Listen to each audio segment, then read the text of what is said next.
At this time, I'll reconvene the La Quinta City Council meeting for March 4th, 2014. At this time, I'll ask that you all please rise for the Pledge of Allegiance. Place your hand over your heart and repeat with me. I pledge allegiance to the flag of the United States of America and to the republic for which it stands, one nation, under God, indivisible, with liberty and justice for all.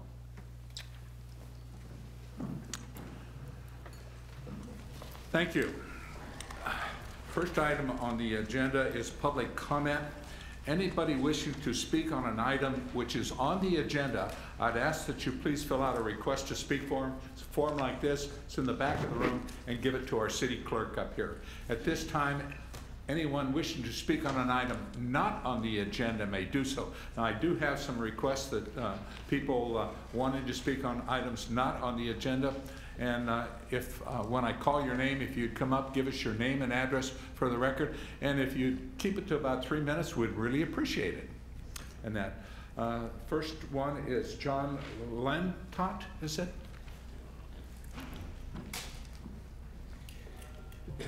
Mr. Mayor, member of the council. Give us your name and address for the record. My name is John Linto. I live at 79710 Star Flower Trail. Good, thank you. In Cactus Flower. The reason we're here is many of our neighbors were very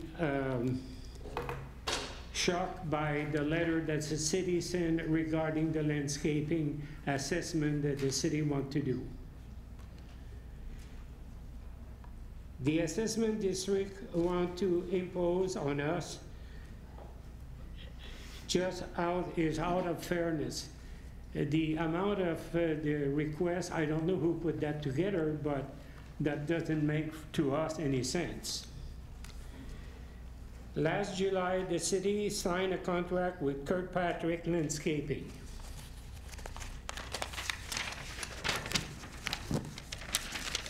The contract is for $419,925.38. According to the spec in that contract, many neighborhoods was mentioned, including our Cactus Flower.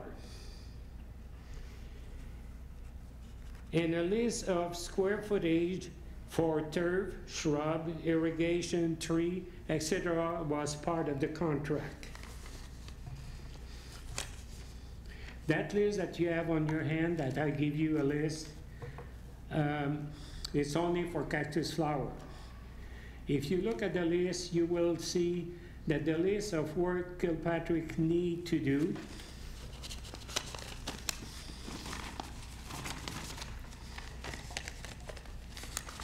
I need notes, so. No, I know how that is. For our neighborhood, the portion of the contract is 1.118% of the total contract. For us, our share seems to be a little bit under $5,000. We are 212 owners in our tract. You are requesting an asset of $450 to $600 per homeowner. That means that the contractor will be paid an amount of approximately, well, if you pay the contractor with that money, I know you're not going to be all this, but a big part of it. You're going to have at your disposition, if we pay $450, $95,000, $400. If we pay $600, will be $127,000. So for the about 1,000 feet long of landscaping on our side of the street, I think is way, way, way, way too much. I don't believe that even part of that, because we don't see too often the contractor to do anything there. Maybe twice a month, that's about it. he was paid before about $5,000. So every visit he was doing over there, probably he was paying 200 and, I've got it right. Well, $5,000 for the year. So it's way, way above, you know, what makes sense to us.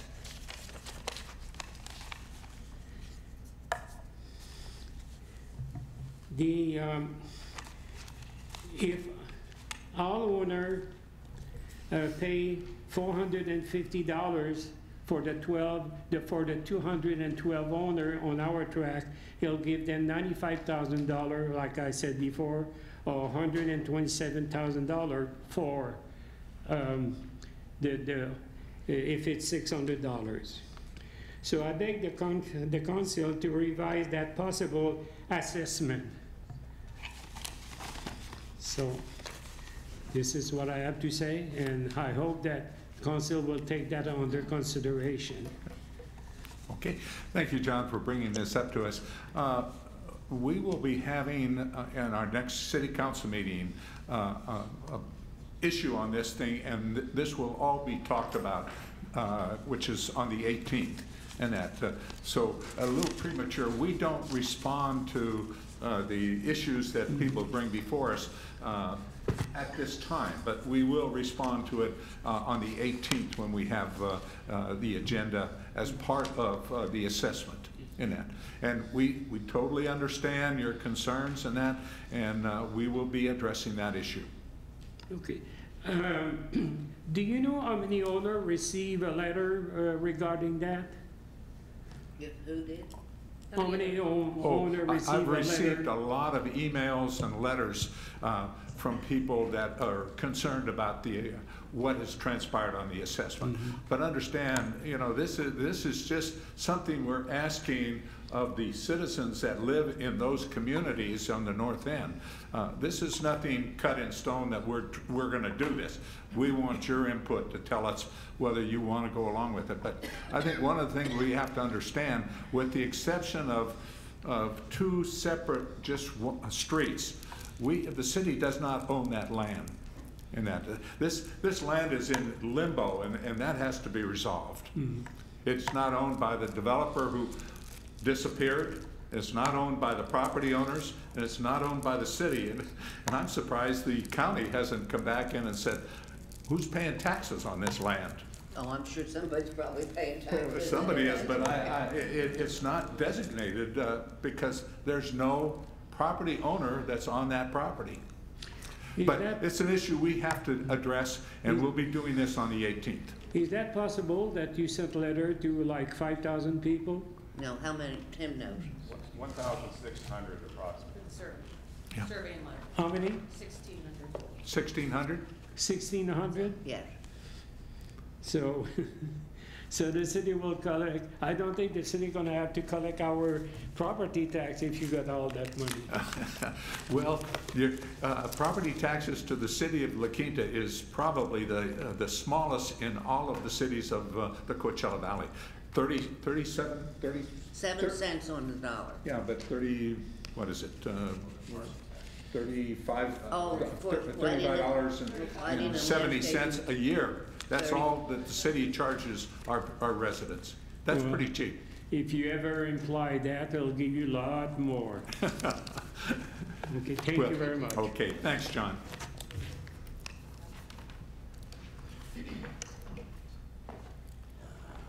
Dan Bresnahan?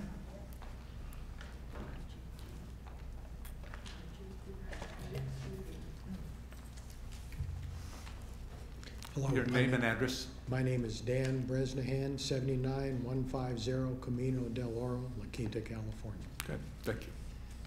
I'm also speaking just for a moment, and I understand that you won't be discussing it. It's not on the agenda, so I just have a few things to say about the landscaping and lighting district assessments. I've talked with many residents, even though I don't represent anybody other than myself here today. And I think the common theme of their attitude was they'd all love to see beautiful improvements, make it as good looking as you can, not necessarily the most expensive, but the nicest looking developments. And unfortunately, at the same time, I haven't found anybody specifically that wants to pay more money to get what the city has been providing for 20 years at least that I've been here. The only exception to that last comment was for those few real estate employees related to the real estate industry that we have in our developments. They seem to be for it because they understand that the value of the properties would go up as it looks better, which is understandable, but they have sort of a bias towards willing to do whatever it takes, including paying more money to get the best looking property they can for everybody. And I understand that what kind of generated this whole interest by the city is the budget crisis that's already occurred throughout the country, and specifically in California, that caused the state of California to withdraw the development funds from cities like La Quinta. Obviously, you had to do a lot of belt tightening. The budget, the money just wasn't there that you used to have to spend on a lot of things. Took away a lot of your flexibility in how you could allocate that money. But I think that's part of the problem. It isn't so much that the dollars aren't there. It's that your allocation of them isn't probably in full agreement or support of all the homeowners. And I don't think you'd ever get 100% support no matter what you do. You're never going to please everybody. Yeah. So I'm not looking for that. I'm only suggesting that maybe moving the money from different piles would take care of the problem, or at least a large part of it that currently exists that generated the interest in having assessment districts. A couple of things that I've noticed, and I know there's many other things in your budget that you plan on spending money for, but a couple of things I've noticed kind of from the negative aspect of what I was just referring to as far as allocation is that I know there's going to be a considerable expansion to the senior center, which is not going to be inexpensive.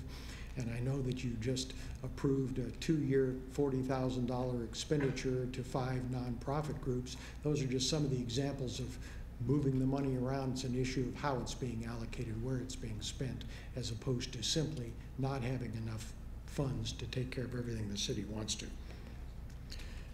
One more thing I noticed, and this came out when you sent out the survey to everybody on this same subject, just kind of getting a sense of what people wanted and which of the 3 categories of improvements they might be prone to support.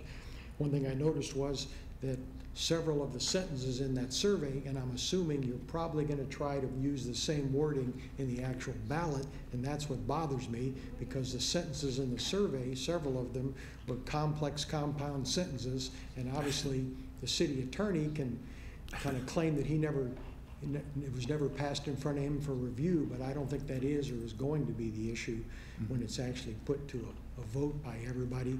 Something like those sentences that can be confusing to everybody could have been done accidentally, could be done intentionally to confuse the residents, because any one of those questions like that you look at, the first half of the question, do you want such and such, implies, do you want beautiful things, the most expensive things? I think everybody would say yes to that part of the sentence, but the second half of the sentence was you'd have to pay more for it. Yeah. So obviously, the way it's worded is very confusing to a lot of homeowners, and I think when you do get to the point of having a ballot, assuming you're still going to proceed with that, I think you need very specific, simple, not compound questions. Do you want any increase, yes or no? Do you want $30 a month? Do you want $50 a month? I think it's going to have to be that straightforward to avoid any confusion on exactly what people vote for, what they intend to vote for versus what they thought they're voting for. Can we just, I know we're not, I just want to clear up one thing that you said. Those 2 funds that you mentioned, they're not discretionary on our part. Quimby funds have to be used for a certain purpose. If you don't use them within a certain time limit, you lose them.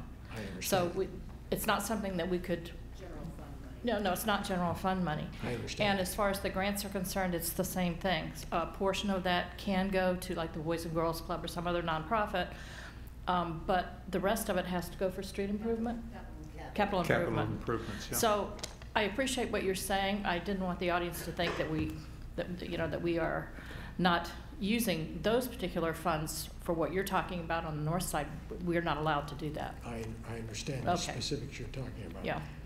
One other issue that I wanted to bring up is I know that the discussions that have been held in the homeowners meetings that you have had here at City Hall is that And obviously the law is what dictates this. You have to have at least 51% of the homeowners voting for it to get it approved before any allocate or any increase to the funding can be approved.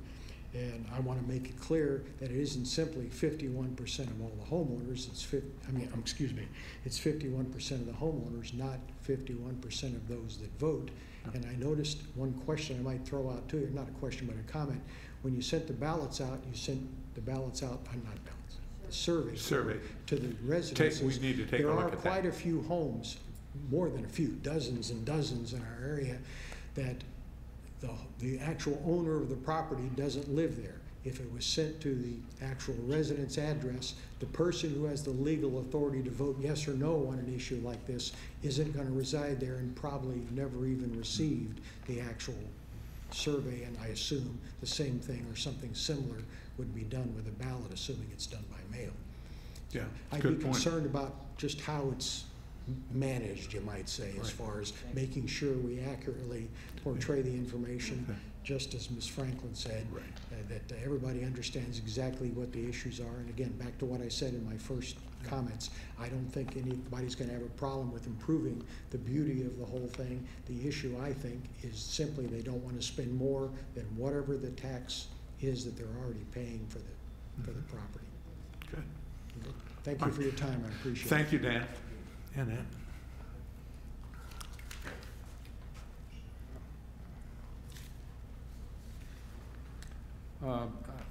Tom Worthy? Worthy. Worthy, all right. You can come up and correct me when you give us your name and address for the record. It's Thomas Allen Worthy, Okay. Post Office Box 6048, La Quinta. Thank you for having me. Good afternoon. I'd like to give you this, Ms. Evans. These two pieces of paper.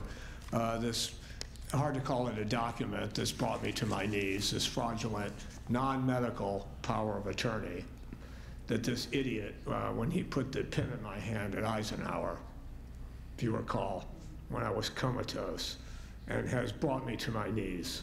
And the malfeasance at that hospital on this non-medical power of attorney, it's outrageous. And I'm hoping that, again, if you recall, I was quite upset the first time I was here because I had inadvertently moved to this end of the valley, inadvertently near where the guy is that had my car. I now understand that my car is in another county.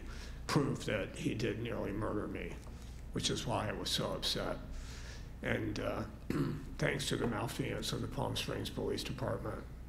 And again, I should start out every time by, telling everyone,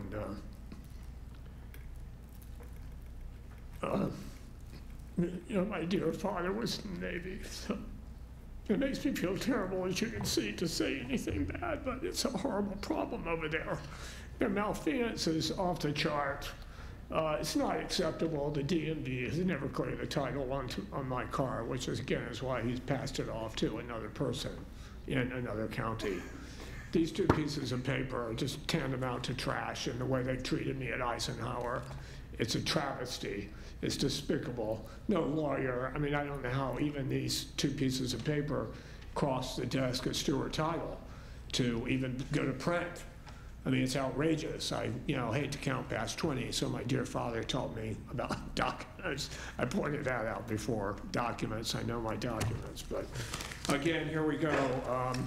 More malfeasance with regard to the city of Palm Springs, changing the subject, but not really a result of their malfeasance. I hope everyone saw this edition of the Desert Sun from February the 19th. Critics blast lottering solution. They've outlawed the homeless. They've never done a thing for the homeless. They're absolutely the most pathetic group of people, neglected.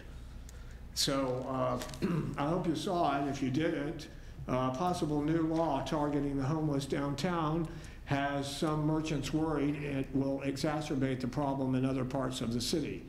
How about the valley? The third paragraph, we're just very disturbed, this is a quote, that the city's solution is to push the problem north and south, well, east. Just last week, I saw a dear man in a motorized wheelchair who I recognize from Palm Springs, who apparently gotten on a handicap-friendly bus with his change or money, and in the parking lot at Sprouts. Well, I have nothing against the homeless, since the city of Palm Springs and Eisenhower has practically made me homeless. You know, this is outrageous. I'm on yellow, I see that. The last paragraph, quoting the woman at the top of the article, a hotel owner, I believe, Detrante, said, "A homeless person entered her hotel's pool and started bathing in it. She's not only worried about what that does to her neighborhood, but the city's reputation as a whole. When you have homeless taking a dive in your pool on a busy weekend, that might end up on the internet, and that's not the experience people want to have," she said. It's high time they address the problem, and I think, once again, I would ask each and every one of you to address your counterparts in the city of Palm Springs, and Cathedral City for that matter. Thus far and no farther, I mean, treated me the way they have. I'm next, and thanks to Eisenhower.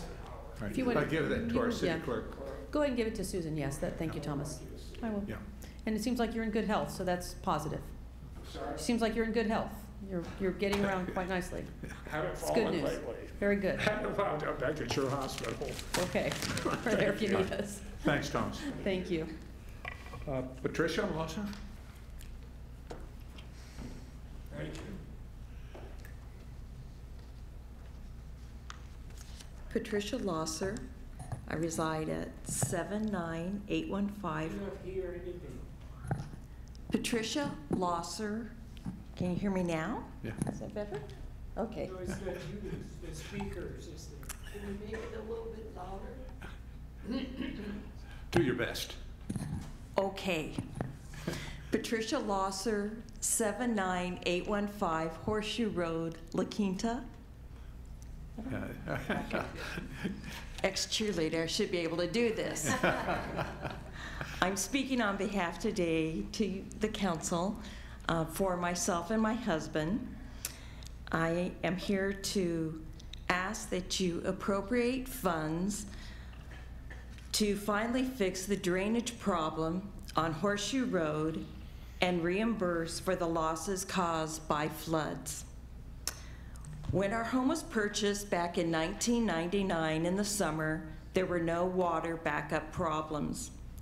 By the end of 1999, the city improved Horseshoe Road by adding curb and gutter. About the same time, Indian Springs Golf Course made major changes. One included adding a berm to hole number 11 by our home. As a result of these two modifications, the natural flow of water from Horseshoe onto the golf course was impaired. Despite our requests my husband and I have made, we have not been provided by the city with a copy of the golf course's plan that was submitted and approved by the city. Our home has been flooded numerous times, but the worst was 4 times in 2008. The city attempted to have a remedy at that time with a dry well, a French drain, and an overstall drain, which were installed in 2009. Well, August 25th, 2013 came. Our real and personal property was damaged by water caused by a modification in the drainage system. Whether the cause of the flooding is the modification of the road or the changes to the golf course, the city was intimately involved with both projects and needs to be held accountable for those who have been damaged. While I'm not an engineer, it seems to me and to my husband that a simple swell would allow the water to drain onto the golf course as it once did, and our home would stay out of water. As a taxpayer and a citizen of La Quinta, my husband and I are asking that funds be made available to address this drainage problem, and that all the homeowners that have been damaged would be made whole again. Thank you for your time today and your attention to this matter. Patricia, I had a nice long conversation with your husband today. That's what he said before I I came. remember the issue, and I think Tim does too. You know, as I told him, your husband, Dave? Dave, yes. Dave, I said, I thought the problem had been resolved. We did what I thought was necessary to relieve the problem. But I mentioned it at the time. When you block off natural flow, you've got to be held accountable for what you've done in that. But as I was told, that the drainage, the drain and the pipe that went through there would take any storm that we had. Apparently this is not true, because we had our 100-year storm last August, and it did not take care of a lot of the problems that we have and that. So it's an issue that we need to, again, address. I thought we had it handled, but apparently we haven't, Tim, and it's something that we need to work with our Public Works Department and get this problem resolved, so you don't have to put up sandbags in front of your garage to stop water from coming into it when we have a halfway decent rainstorm, if we ever get any on that. Okay. But Patricia, thank you for bringing it to us, and like I said, I told your husband that I would be getting together with Tim on this thing, and let's see what we can do to resolve this problem. Thank you very much. And then is it March 18th that it would be on the agenda, or? Tim is saying yes, so that is a positive. Thank you. Yes. Okay. Thank you, Patricia. That's all the request I have to speak on items which is not on the agenda. Anybody else? Leave it open. Seeing none, then we'll move on to confirmation of agenda. Is there any changes, additions, deletions by staff? No. By council members? Mr. Mayor, regarding the consent calendar, I've got quite a few questions regarding item number 4. I don't think it needs to be a business item. I don't object to the item in itself and what staff is But you proposing, wanna but I got a number of discuss. questions on it. Yeah. Okay, sure. Number 4, okay, the heating. Yeah, if we could just vote on that item separate when we get to the consent Yeah, calendar. okay. All right, I'll move on to presentations. Library and Museum Quarterly Report for October through December. Ladies?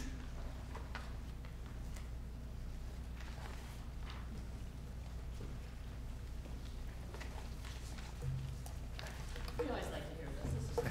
This is always good. Mayor, members of the council, at long last, it is with a great deal of pleasure that I introduce you to your new city librarian, Diane Duquette. We are so glad. Yesterday was her first day, so here she is at City Council on her second day. And I'm going to invite her to share with you a little bit of her background. She comes to us with a wealth of background, so. Thank you, Barbara. Good afternoon, Mayor Aldolf, and is that how you say your name, Aldolf? Adolf. Adolf, and members of the City Council. It's my pleasure to be here today.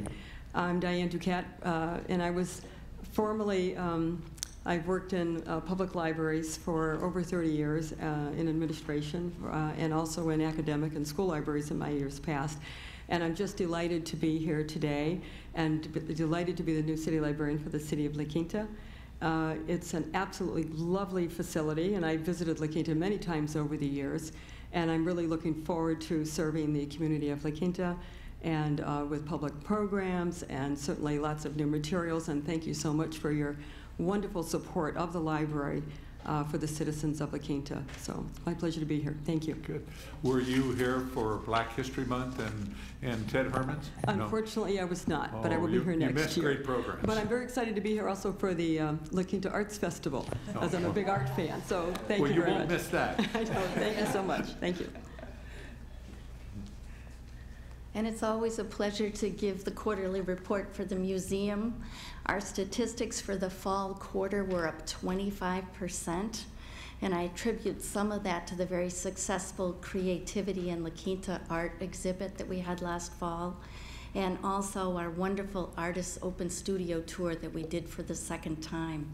It's so successful, I'm already looking for the date for this coming year, so we're pleased about that. Our current exhibit, La Quinta Then and Now, is also bringing in all kinds of visitors and local folks, which we appreciate very much.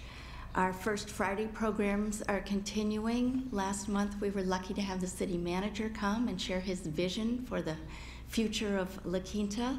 Sometimes we do music programs, as you well know, and this coming First Friday, we're going to do a history lecture, and the title of that is Ranches, Homesteads, and Hideaways, so that too goes along with our current exhibit, and I think it would be fun to hear a little more about the history of La Quinta. Thank you.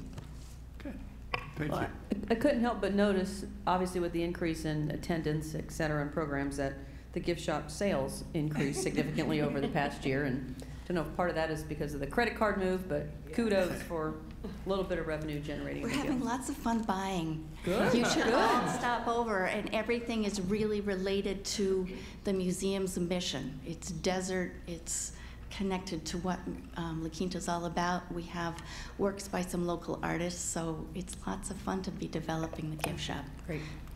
While I have you here, I keep moving away. at one point in time, and this was quite a while ago, but the mural that Andre did was available on coffee cups. Can we ever get that back again? Can we ever order any more? They went fast, and before I could get over there to get one, they were gone. You mean Andres? Yeah. Okay, we'll take that under consideration. Okay, that would be Look in great. the budget. Sounds like a great idea. Yeah. Good, thanks. I'll provide you with the photograph again. There you go. Barbara, are we being inundated with books? Diane and I took about 60 books over to the library the other day, and I tell you, I couldn't believe the numbers of books that were in that back room. That there was for a the gentleman friends. back there, and he was separating them out, and that. But it was wonderful to see all those books. And then they go into the book sale room, and they go to new homes, and sometimes people say, okay, I've read it now, I'm gonna take it back to the library, and they can resell it And another recycle time. it. And another time, and another time. And there are really dedicated members of the Friends who are there every single day taking your donations, and if sometimes they'll go into the collection, or if not, they will provide money to increase the collection. So thank you. Well, these were not recycled. We read them and then gave them to the library. I have a quick question on the ebook circulation. How does that process work? I mean, usually if you buy a book from Amazon and it just downloads onto your Kindle, it's just there and you own it forever. How do you do a checkout process? There's actually ebooks available on our webpage that you download, and you have them for 2 weeks, just like you were checking out the book at the library, and then it disappears. Oh, And then okay. someone else gets to check it out. So it's not available then during that 2-week period? Correct. Okay. So it's not like this massive No. download? No. Well, yeah, just Yeah. fast readers. Thank you for Great. asking. Thank you. Thanks. Okay, we'll move on to written communications. We have none this evening. I'll ask for approval of minutes of February 18. Second. Moved and second, please vote. Oops, Terry? That's not the button I pushed. I did push That- one accidentally. Henderson is agreeing. And unanimous, yes. Okay. Okay, we'll move on to the consent calendar. Consent calendar items 1, 2, 3, and 5. Second. It's been moved and second, please vote. Motion passes unanimous.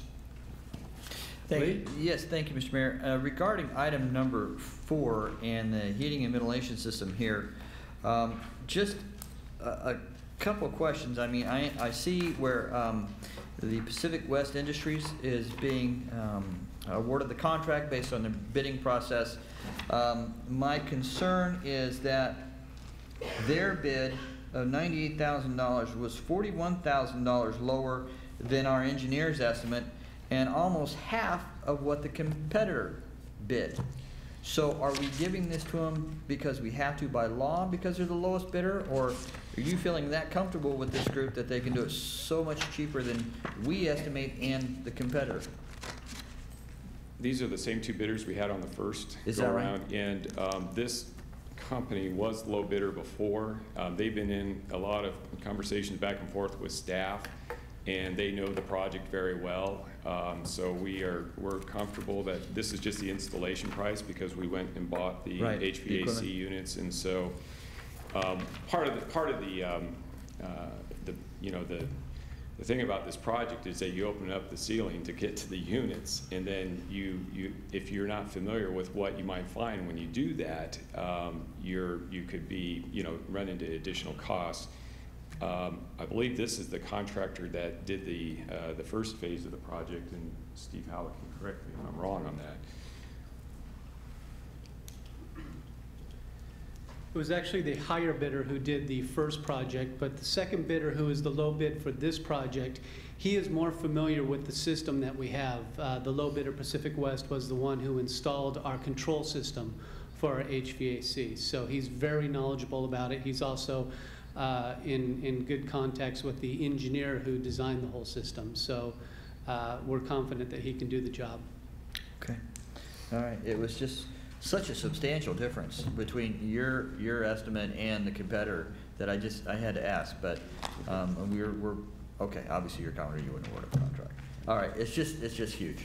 Okay, that's the questions I have, Mr. Mayor. With that, I'll move approval of consent item number 4. Second. Been moved and second. Please vote. Motion passes unanimously. Okay, with that, we'll move on to our business session. And the first one is prove the pillars of the community nominations. Please. Thank you, Honorable Mayor. Tustin Larson's going to give this staff report this evening. Thank you. Okay. Good afternoon, Honorable Mayor, members of the City Council. Each year, residents submit applications to nominate individuals for the Pillar of the Community Award. This year we received 5 nominations, and those nominated include Robert Radeye, who's a resident since 2007, a member of the Cove Neighborhood Association and designer of the 9/11 Memorial Art Piece; Ed Alderson, a resident since 2000, who served on the Planning Commission; Joan Rebich, a resident since 1992, served on the Community Services Commission; Richard Anderson, resident since 2003, a La Quinta Rotarian, served on the Trilogy Board of Directors and Trilogy Community Services Organization; and Mr. Angel Rojas, resident since 2003, who is a community services martial arts instructor and also volunteers with the youth programs for the city. Including, every year we also include the Senior Inspiration Award winner from the previous year. So that person will be Phyllis Stuchel, who was the 2013 Senior Inspiration Award recipient. Upon this approval, the names of these folks will be added to the pillar wall outside here, and their names will be inscribed in the Book of Deeds. We'll also hold an acknowledgement ceremony for them, which will be held on March 27th this year at 11 o'clock here in the council chambers. That will conclude my report. If you have any questions, I'll be happy to entertain. Questions of staff? Yeah. I do have a request to speak form. Kay, you want to come up?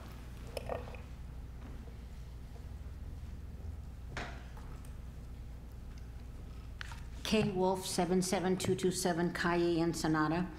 The Cove Neighborhood Association put forth 3 of these names, and you know how it works when you're working on a committee. You circulate the petition, and you hope that when it's turned in, the blanks have been filled in and everything is complete. And when I looked at the report, it looks like we did not give enough information about these nominees. So if I could just flesh it out a little bit for you. You all know Ed Elderson very well. He served many, many years on the Planning Commission with distinction, I must say. I think he was chairman quite a while. And he was always very forthright, never had a hidden agenda. Ran for city council once or twice, I believe, and really has contributed a lot to the committee, to the community. Always did his homework and was always a great commissioner. Joan Rebich, she has spoken in front of you quite a few times. She's a retired social worker, and her do-goodism has transferred over to the community. She's concerned about the community. She's been a member of the Cove Neighborhood Association, the stewards of the Fred Wolf Nature Preserve, and in those capacities, she's been a person who's never shirked anything. The most menial, notably very good on cleanup days and picking up dog poop. So Sahara mustard and all those things that require really getting your hands dirty. She's done that for many years. She's not so visible right now as she has become ill in her later years. Robert Ratty, you know Robert Ratty. Robert has contributed a whole lot to the Cove Neighborhood Association in that he is the one who has designed and keeps going the website, the Cove Neighborhood website. He came to our group and offered to, free of charge, design it and make it interactive, and helps us maintain that. He a year or so ago, I believe 1 year, when the parks went dry, remember when we stopped watering the parks in the winter or whenever it was, I believe that he did adopt one of the parks in the Cove 1 year at least. I'm not sure, maybe two, one, but one for sure. He's been involved in a lot of the cleanup projects also. And when it says that he was the designer of the 9/11 memorial piece, that is just a part of what he did. You'll probably recall that when the Eagle Scout boy, what was his name, came forth and says there's a piece of the ruins in New York, we need to get it here. I think Robert was the one who came up and said, I'll pay the transportation. And that was just the beginning of his involvement. He identified the person who donated all the concrete work. He was intimately involved, not with the design, but in the production of that. And I think it's a tribute to the community. So excuse us for not giving you the written word that we should have, but hopefully that will help provide some information to fill the gaps. And it looked like a wonderful group of people, and hope you will support all of them. Thank you. Good. Thanks, Kate. Okay. I have a comment. I'm glad that Kay came forward, because my comment is that, trusting your judgment, of course, but in the future, I would like to see what they turned in. It's very hard for me to sit here and approve these folks when there's no information on them. And Kay, I appreciate your My apology for not providing more. No, that's not what I was going to say. I appreciate your explanation for the signatures, which are just all the same on 3 pages in the same place. Yeah, well. The document was circulated so that people could sign. Okay. Yeah. But the other thing is that I think as a council, without any punitive thoughts on anyone's part, we should be able to say yay or nay on the folks that are on here. And I don't have enough information to do that. We shared with you all the information that we received, and rather than make a judgment ourselves, because we didn't feel that there was enough information either, we gave you what was available to us. We'd be happy to go back and get more information. What are they supposed to fill out and give you? They're supposed to fill out the pillars information that has a description on what their background is and their reason that they're applying. And in some cases, they didn't fill it out fully. Okay. There's Well, one here, excuse me, there's one here that says see attached. Yes, there are attachments as well, and evidently you didn't get those. We can make those available to you. Not on all of them, there were just 2 of them that had attachments, but that's also what we get from time to time. Well, I think this is a huge honor for someone, and it's, to me, a huge responsibility for us to sit here and say yes. I would like this item continued until we have more information, because I can't sit here and say yes or no on these. Lee? I would agree with that. There was a big lack of information on these. I mean, I know some of these, like Ed Alderson and his service on the Planning Commission, and some of these I don't know, and that's partly my fault, but I would like information on who and what they have done. I mean, citywide, I don't know what they've done from a citywide standpoint for the whole city, not just one particular area. And so I would agree to continue this till we can get some more information. We'd be happy to get you any literature that we can. We'll give you the things that we have, and then we'll get in touch with the nominators and see if they'll get us that information on the other 3. We'd be happy to provide you with more information if you need it. Yeah, and I think it's important where the form itself should be completed, and the form says nominating party, and we don't have that on case 3. I don't know whether you wanted to put the Cove Commission, but it has nothing there. And then the other 2 do have names of who circulated the petition. Kay has given us the background information on their nominees, and so I'm comfortable with that. But in the future, when these come in, for you folks to not accept them unless they have all these blanks filled out. And I frankly agree that some of these other folks, I'd like to know a little more about them, so that when they come up here and we say yay, then we can say, well, thank you very much for what you have done, and know exactly what it is. We'll try to get more out of these nominators. In some cases, the nominators have a hard time getting information, but we'll do our best to get more information to help you make a better decision. Yeah, I think just validating the residency and looking at the number of signatures isn't enough going forward. So I agree with Terry, though. I feel comfortable with the 3 that Kay presented with the background information that was there, and plus we know those folks, but we want to know all of them, and we want to know what their significant contributions to La Quinta are, so that they too can get that honor of being a pillar. So I really don't have a problem going forward with the first 3, because I think we do have enough information. Again, as Linda said, we know them, and so we do, but my problem is circumventing the process, and I don't like that. And circumventing. Yes, the information was not filled out properly. I just think that if we're going to do this, we should do it the right way. And I would like to see it in writing and see what they've done. And we can do it in 2 weeks. We're not tied just to in 2 weeks re-agenda. is fine. Yep. And give them time to do the information. Postpone it I for do. I would a like to couple of continue weeks it. to get the information. Right. I'd support that. And that on all of them. And as she said, too, going into the future, if we could get these within ours to look at, fully understanding everything they have done, and be able to have some input instead of first thing and then vote right here. We'll see We'd if we can appreciate get that. better information from nominations.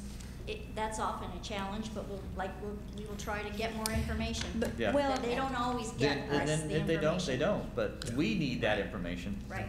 And Well, just like the grant process, if not all of it's provided, they're not qualified to be eligible. And we would want to be able to share that with the nominator, that it's just not a turn something in and it's automatic. Right. That it is, as many of the pillars that are out here, it's folks that have made major contributions. And 2 weeks is, I think it's appropriate. We might be able to go ahead and approve the whole slate. We'll get the information. We will have to change the date of the acknowledgement. Unfortunately, there are some production timelines that we won't be able to meet within the 2-week period, so we'll come back with another date for that as well. That'd be great. Okay, then I had just noticed something and looking at these forms that I think they all, no, they aren't. They're kind of different, if you will. There is a place.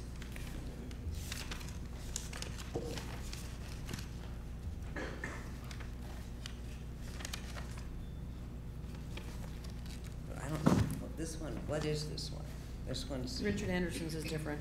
Is Yeah, it downloaded his is- maybe? Yeah, his is different, and, Give him technology. yeah, let's Some see are- the that's right. attached. Some are Yeah, all right, downloaded and okay, others Right. on there, yeah. Yeah, potential form revision going forward too, so it either provides for an attachment or allows more space for that explanation of the contributions.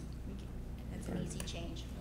It's permanent, it's here forever, and it's special, and they should meet the criteria, just like Councilmember Evans said. Well, personally, I know 4 of them very well, and I know what they've done in the community and that. And as a matter of fact, Dick Anderson, who is out of Trilogy, is deeply involved. He's a Rotarian with us, but he's involved with getting fresh water to a small city in Guatemala and that. So he's doing things even beyond our city. But when they go there and work with these people, he's representing the city of La Quinta. And I think that's outstanding when they're going into foreign countries as a representative from the city in that. So it's good. I don't know Angel Rojas and that, but you know, I'd be We do have an interested in attachment on seeing him. You can- his we'll bring you that background information. and what he's done. So I think it's a good point, Christie, and I think we should bring it forward. But let's not hold off on the thing. We need to move it forward. Okay? So with that, we'll just Continue it. Continue it. All right, we'll move on to formation, appointment of 2 council members to an ad hoc committee to review community services and marketing grants. Let's see, who was on it the last time? So you and Lee. So I would move to approve and nominate Mayor Adolph and Lee Osborne, pro tem. Second. Moved and second, we've been there before, haven't we, Lee? We've done it before. Okay. this You've got about moved and second. 24/9 to spend, so. Yeah. All in favor, please vote. Motion passes unanimously. All right, the last item on the business session, approved mid-year budget for fiscal year 2013, 2014. Honorable Mayor, this is going to be a multi-person presentation. We're bringing forth the suits to explain some of the budget items, and we'll kick it off with Mr. Griffin. Thank you, Frank. Honorable Mayor and members of the council, presented for your review and direction this afternoon is the annual mid-year budget report. The purpose of this item is to provide the City Council with a report regarding the status of the city's revenue and expenditure projections in relation to actual activity through December 31st. This process also provides an opportunity to recommend adjustments to the original budget that was approved in June 2013. The primary focus of the mid-year review is on the general fund, which accounts for the majority of the city's discretionary expenses, including public safety. City management staff was asked to review their operating and capital budgets to identify areas that might need adjustment based on mid-year actual data. At the same time, finance staff reviewed major revenue sources with the city manager's office to identify potential budget anomalies. With regard to revenues first, staff identified 3 areas that are performing above forecasted levels. First, property tax revenue has continued to grow as a result of reassessment of properties at resale, along with new construction being added to the tax rolls. As a result, staff anticipates receiving an additional $300,000 in property tax beyond the anticipated budget of $6.7 million. In addition, transient occupancy tax revenue continues to perform well, bolstered by increased rental activity and the implementation of an audit system for single-family short-term rentals. Staff anticipates the city will receive an additional $300,000 in TOT revenue above the budget amount of $5.3 million. Also, development activity in the city continues to increase, as evidenced in both community development and public works departments. The 2 departments reviewed their various revenue sources and identified a net $221,300 in additional general fund revenue will be collected by year end. And finally, during the budget development process last summer, staff did fail to budget for anticipated CDBG and police grant revenue, and we are requesting that the council approve this so that we can make a correction to the budget on those two items. On the expenditure side, the city's operating departments reviewed their budget information at mid-year and provided the following recommendations for adjustments, and I'll just summarize for you. Human Resources, an additional $10,000 for recruitment activity, and $85,000 to complete the payout of unemployment claims resulting from the workforce reduction that occurred last fiscal year. Should be noted that a portion of those claims were paid last year as billed by the state, but the state failed to bill for the rest of it, and we didn't carry the funds forward, so we're just rebudgeting in this fiscal year to finish those payouts. They're not above what we anticipated paying. In community services, the department is recommending $2,500 in additional funding for the rest of the year to add hours for the Boys and Girls Club, and they're also looking for funding for $23,000 for signage throughout City Hall and the city facilities to assist customers with customer service. In Public Works, they're requesting additional funds to address a variety of items resulting from additional development activity, unanticipated projects, and higher utility charges. These include on-call and contract inspection services, unanticipated special studies, and increases in utility costs for median and parkway landscape maintenance. In community development, the department is requesting additional funding to help meet service demands and workload associated with increased development activity. Funding includes amounts for contract services along with the addition of 2 staff positions. The positions being requested are intended to address increasing service level demands and to provide a foundation for the envisioned customer service center wherein citizens and businesses will be served in a more customer-focused process without the need for going from location to location throughout City Hall. And finally, a budget adjustment is being requested as a result of the August 2013 storm damage at Silver Rock Resort. As the council is aware, the storm caused extensive damage to the golf course, requiring over $700,000 in repairs. And while the city carries the necessary insurance for such coverage, there is a $100,000 deductible on the policy. Thus, it's necessary for the Finance Department to adjust the Silver Rock expenditure budget for the actual cost of the repairs and also adjust the revenue side in the Silver Rock budget by the amount that we anticipate receiving from the insurance carrier, with the net being a $100,000 deficit that would be funded from a transfer from the general fund.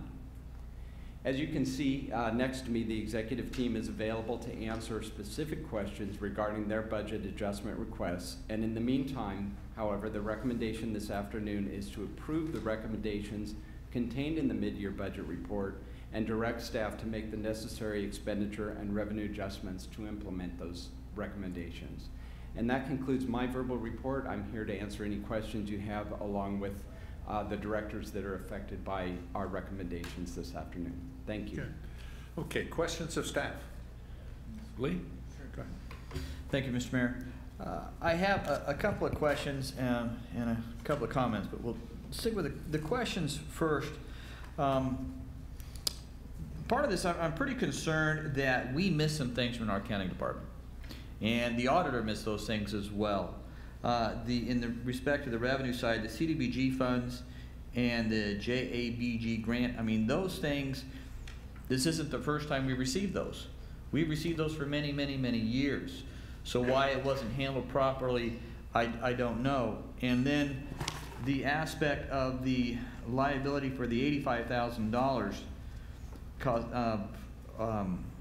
for the on the Human resources? Sure. Under the human resources, $95,000? $85,000. Again, this should have been caught at year end. I mean, these are contractual obligations that should have been caught. And so, again, the auditor missed this as well. So I'm a bit concerned about these two items. One of the other smaller questions regarding the community development of $262,750. One of them, a small item, you have reclassifying a current secretary position. Is that within our new classification aspect of staff? No, it's not. No, it's not. So, okay, I mean, shouldn't we wait until we have the new classification? Or, I mean, we're about to change the whole thing. So I don't know if this should wait till we change everything. Or, well, the issue at hand is that individual has taken on a great deal of additional responsibility that came from the reorganization that occurred 14 months ago. So he's already here. I'm sorry? He's already existing. That position, the person is already here performing, but they're performing at a level greater than what was anticipated at the time of the reorganization. That position was is a secretary position. It basically is doing the work of 2.5 people. Okay. And the degree and responsibility that position now has to cover is far greater than was originally anticipated. So we're bringing it forward now to reflect something that has been occurring for some time. And it's unknown at this time as to exactly when all the class and comp will conclude. And we want to rectify that as quickly as possible because it has been ongoing for about 14 months. okay. Now, we've got the Public Works Department and the Community Development Department both have substantial increases, and you cite the higher volumes of development-related activity. And I can appreciate that because I'm sure I'm not alone that I've heard, you know, challenges and complaints that our permitting process has slowed down substantially. And I understand we've had a couple folks on staff that had problems back in December and has created a real problem in getting permits out. But my challenge is that those two items, we're looking to increase expenses for $377,000 of increase in order to handle revenue of only $221,000 of increased permits. So help me understand why we want to spend almost $400,000 or $378,000 when we've had a $220,000 increase in permit revenue. Well, I'll cover the community development portion of it first. On the revenue side, as was identified, there's quite a bit of increase coming in. It's a net of $221,000 in increase, and that was based on the fact that we are far ahead of expectations, which were conservative expectations, but far ahead of expectations entering this fiscal year. On the expenditure side, we were hit with two key items. One, again, that additional demand because we have a reliance and dependence upon contractors for certain services. We made a decision not to replace the assistant planner position that went vacant at the end of September and are relying on contract services for that position. That's added about $35,000 to $40,000 more than what we anticipated in that area. And again, the plan check services cost is up. And we've also had to cover for, unfortunately, 2 extended illnesses in our building and safety division.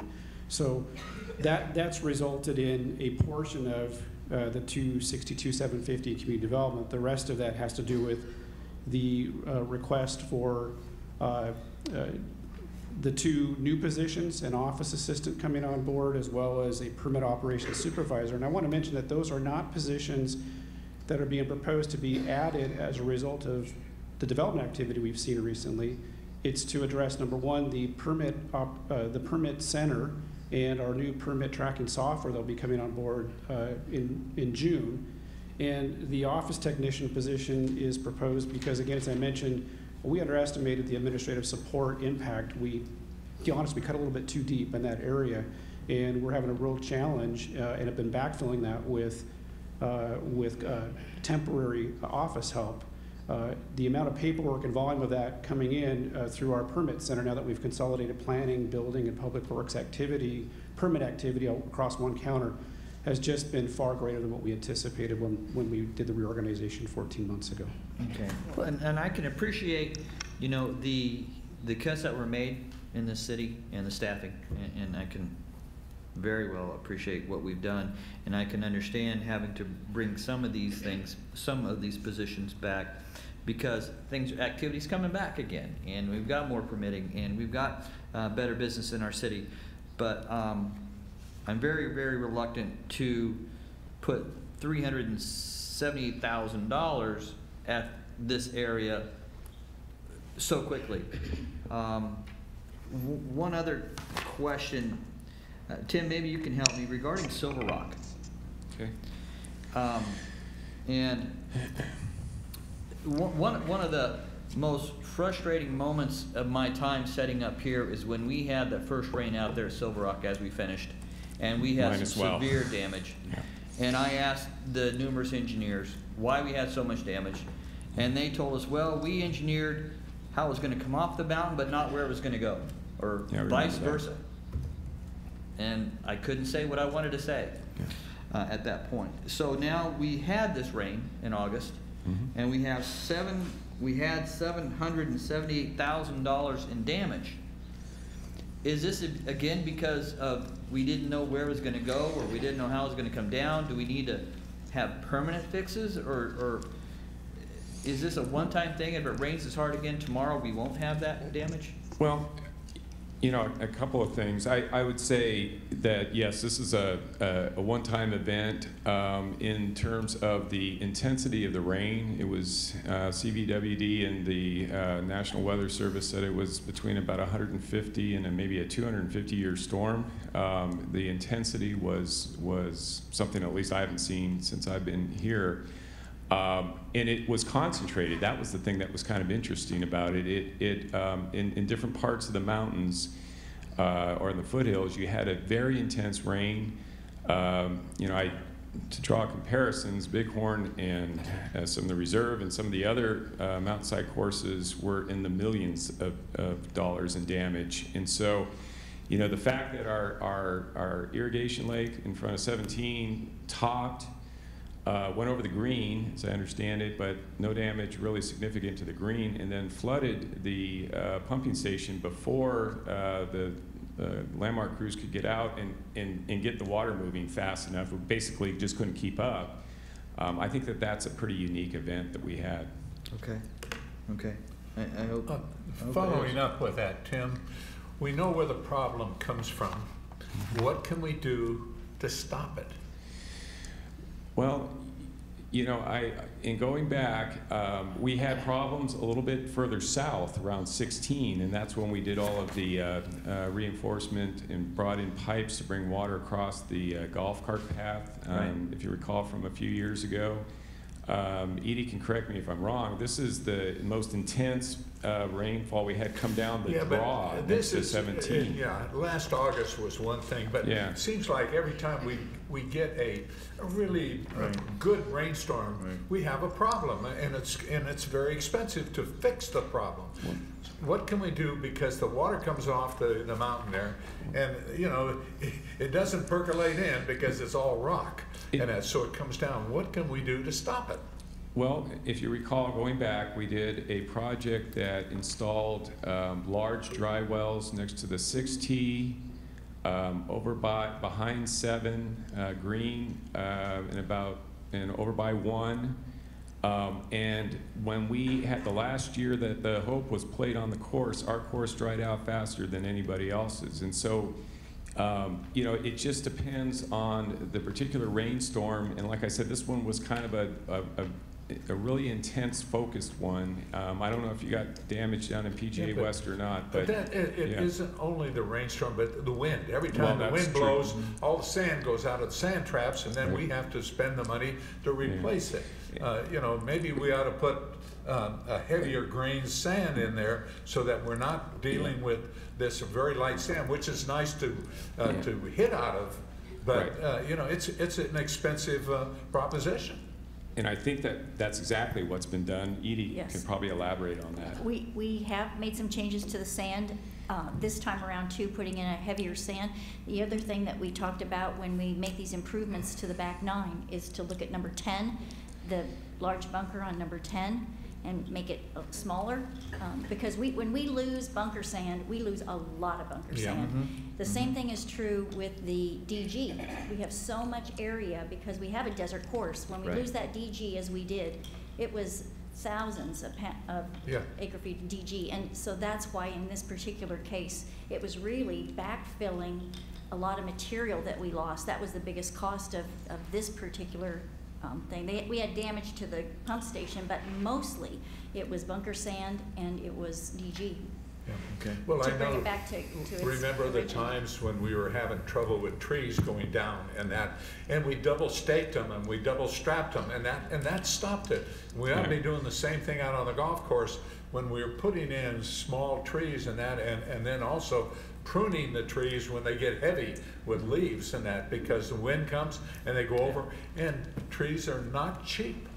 No. So it's issues like this that we need to address up front so that we are not having these heavy expenses when we have heavy rains and windstorms. Right. I think that is the goal of just about every project that we've done out there, is to build in some sort of protection against the wind, against the rain, you know, I think the course in general does a lot better than it used to, but of course there's still room for improvement. Now, it's my understanding that CVWD will not allow us to take the water runoff from the mountains into the canal. Well, they do not in general want runoff coming into their canal from any source. And I know that we talked about it at one time when we were looking for solutions to the problem that we had over by the 4 tee box, that maybe routing something over to the canal would be the best option, and they would not let us do that. It has a lot to do with what BOR will allow to go into their channel. I know it starts as Colorado River water, but they do not want there's special permitting required, I guess, just to allow discharges in there from any other source. Yeah, I was just thinking in terms of diversion, to divert the water coming onto the golf course into the canal area when we have a heavy rain. I could ask Mark Johnson again. I think I know what the answer is going to be. Just say we're adding to the water supply in Lake Cahuilla. Yeah, good luck. Yeah, right. One last question, if I could, in regards to, you know, we had our meeting last week with the other commissions and the boards, and the city manager mentioned the capital projects budget that you mentioned in our last meeting. How much was that budget? I think the proposed one coming up on the 18th is in the $6 million range for next fiscal year. The total is, I don't have that off the top of my head, 10 to 12 million, I think is where we are. Okay. But what amount of that is the cash part? Because there's like $1 million or less, right? Well, the part that's funded is around $2 million currently, and we are having to look for other sources, grant funds and the general fund to make up the 10. To make up the rest of the 6 anyway. Right. So another $4 million or plus from there. Okay. I so. mean, I'm sorry. Well, I was going to answer on the question on the development services component, at least for Public Works. You know, what we are doing, at least in my mind, is building in capacity to the system, because we've seen an uptick in the development activity. I mean, if you go by the community development counter on just about any morning, there is a line there now, and it's starting to make its way through the other departments and into the Public Works realm. And so I need to have the ability to have contract plan checkers, which are done, by the way, on a time and material basis. If we don't use the money, it doesn't get used, and it goes back into the fund. And our fees are designed to pay for that. It's exactly right. We are now in a much better position to recoup up to 80-some-odd% of the cost of staff that we weren't able to do just a year ago until the fees were updated. And that was part of my concern. I mean, here we're looking to increase our budget for, and I'm assuming these changes are through June 30th of this year. So we're looking to increase costs of $377,000, which is substantially higher than the increase in permit fees. So I don't want to spend $400,000 to make $200,000. But Lee, you have to remember too that how many times have we sat up here and not raised building fees? Well, we've raised building fees. We've raised permits as we have needed to cover our cost. Again, I certainly want to cover our cost. I certainly want to do that. We've got a few leaks in the boat that we need to work out, but I don't want to spend $400,000 to make $200,000. And if we're going to be $4 million short in our capital projects, I see $800,000 here of unexpected revenue, and we're spending $700,000 of it. So we're putting maybe $100,000 into reserves when we need over $4 million, and that doesn't even talk about CalPERS and what they're going to do to us. And we'll have these discussions later in the year, and I can appreciate that. But this isn't the way to start the battle.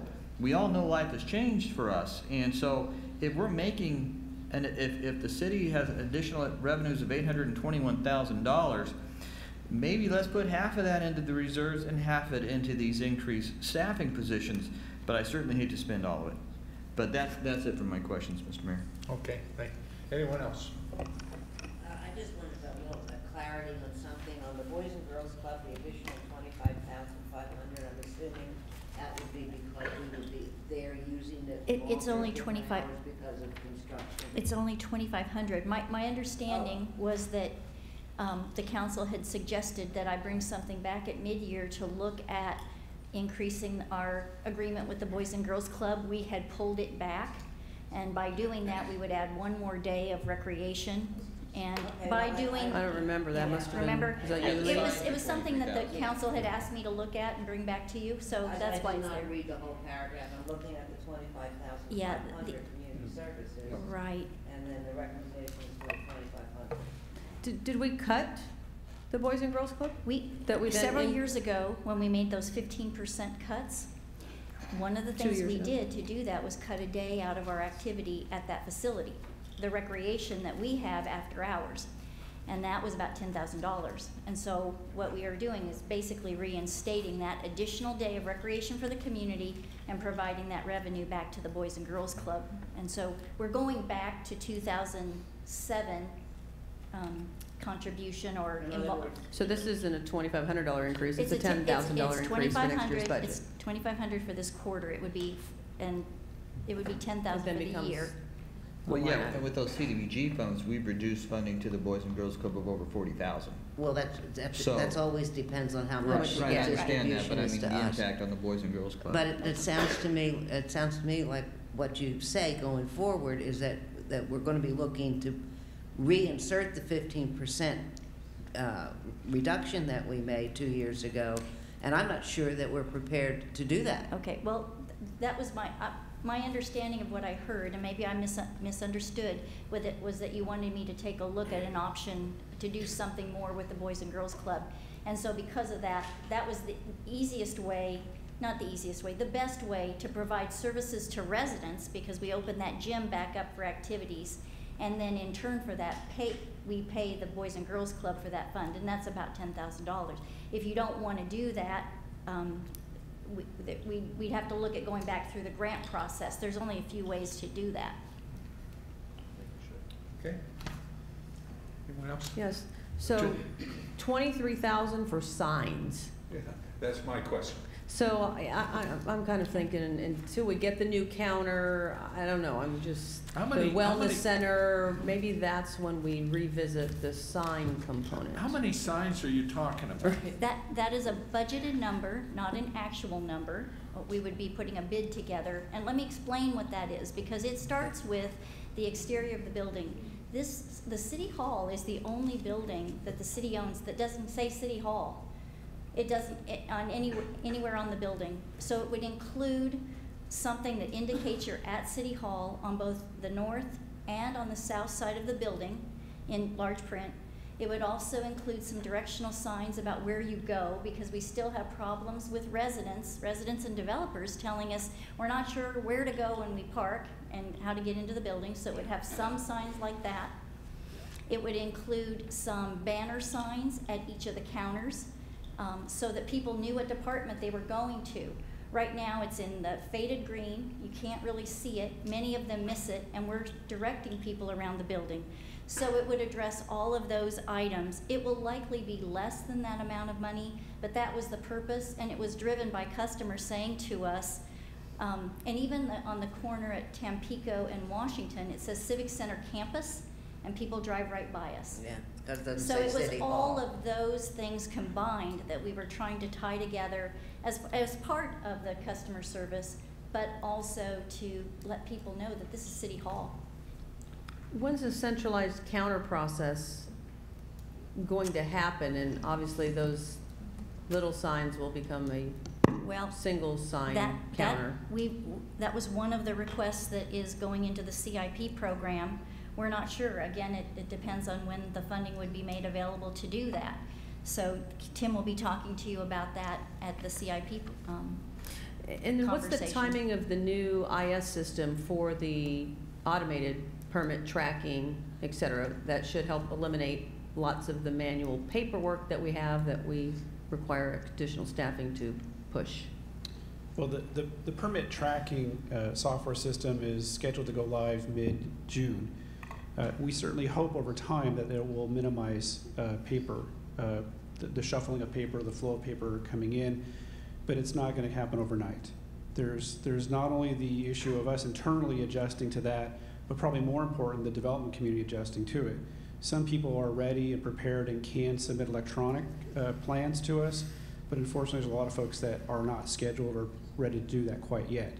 For example, I just spent Friday in the city of Riverside. They have an e-plan system there. About 30% of that activity coming in is electronic. 70% in a city of over 200,000 with a much higher volume of activity than us is still coming in on paper product, and they're pushing it hard, continuing to promote and encourage that, and are making headway, but it does take time to get the community, development community, to adjust to that change. Okay, I guess there's just a couple other comments then. You know, I agree with Lee to a certain extent, well, to a large extent, quite honestly, in terms of the fact that we're experiencing some creep now. So one of the tasks at hand was we needed to get to budget neutral and find ways to not pull from reserves, and the team has been successful in following that directive, and I commend all of the work on your behalf in doing that. We have already approved a traffic signal supervisor position that is adding to the total, and now we're adding the permit ops supervisor and an office assistant. And I get where sometimes you go too lean, and then you have to start adding back on the chassis. We've seen a little spark in revenue, which is great, and it's better to remain conservative like we are, and not expecting it to have that happen. And it looks like our budget year end, we're going to end up with that surplus. But like Lee said, we don't want to, go shopping all at one time and spend that, because our little uptick, as Terry would say, I'm not confident that it's going to last. It's not. But I'm the optimist. So I guess I would summarize it with, we've been through a lot, and we're making a lot of changes, and we're putting a lot of demands on staff, restructure, realignment. I get that. And while we've made some of these changes and you're working through that, I still believe and support that it's going to take time as we retool the jobs, the class and comp, the demand in the community for business and for residential, of what that's going to require from our skill set. And this is really now the time we get to pick and choose the exact types of jobs we need as we're doing this realignment. So, I'm going to support this and still be very cognizant on watching expenses as we've been doing, and we're going to continue to question things that aren't estimated correctly and are, asking for appropriations as they come up. So I also will support the proposed reserve policy introduction in terms of developing something for economic development as we're selling some of those properties. I like that, because that is what we kind of have to have is, I call it a little slush fund, even though it's not. It's going to be reinvesting back in the community. And then definitely, if we end up with the repayment of the 41 or whatever that amount might be, somehow we've got to make sure we allocate, 35. We have to allocate a certain portion of that. And I support the suggested policies that have been brought forth. And I appreciate the hard work, and we're going to continue to question and drill down.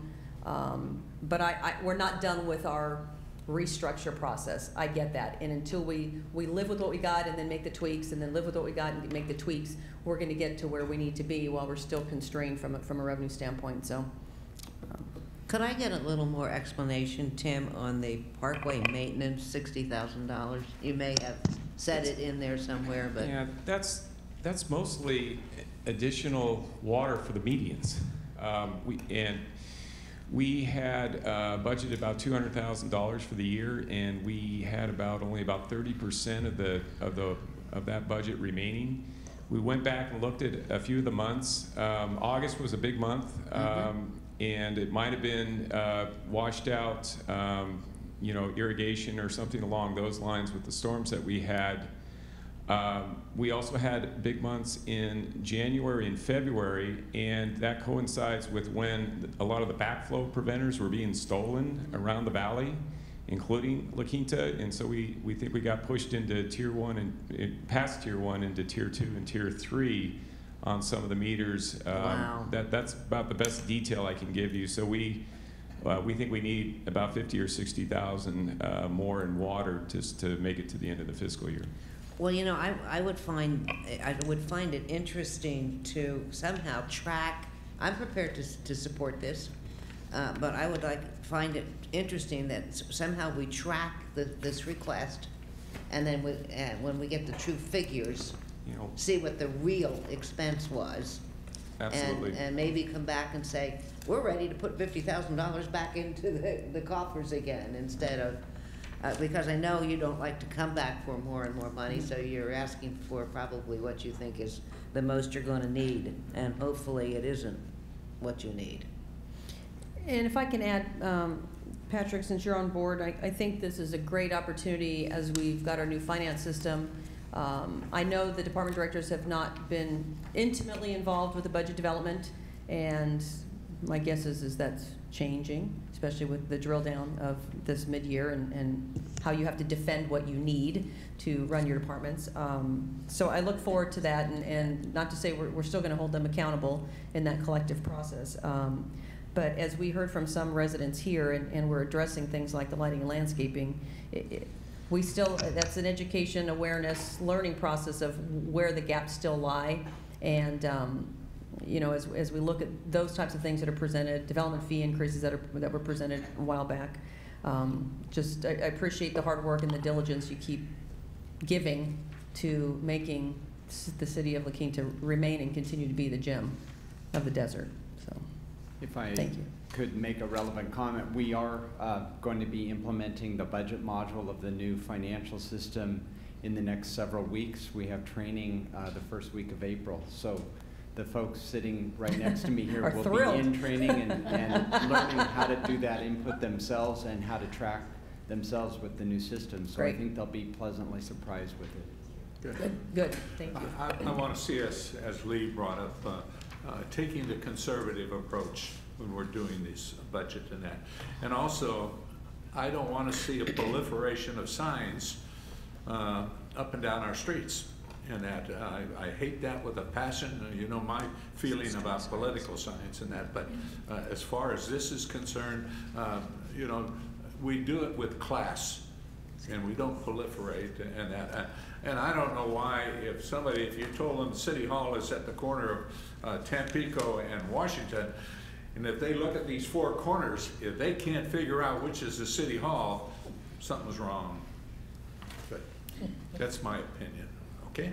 And I, on that particular item of distinction, I would agree with you, but I would disagree that there is very poor signage at this building for folks, and I forever am being stopped out in the parking lot about where to go, which door. I mean, they go. The doors down here, yes. Yeah, they're No walking signs. back and forth, and then they really have no reason to believe that the City Hall door is the door because it doesn't say City Hall door.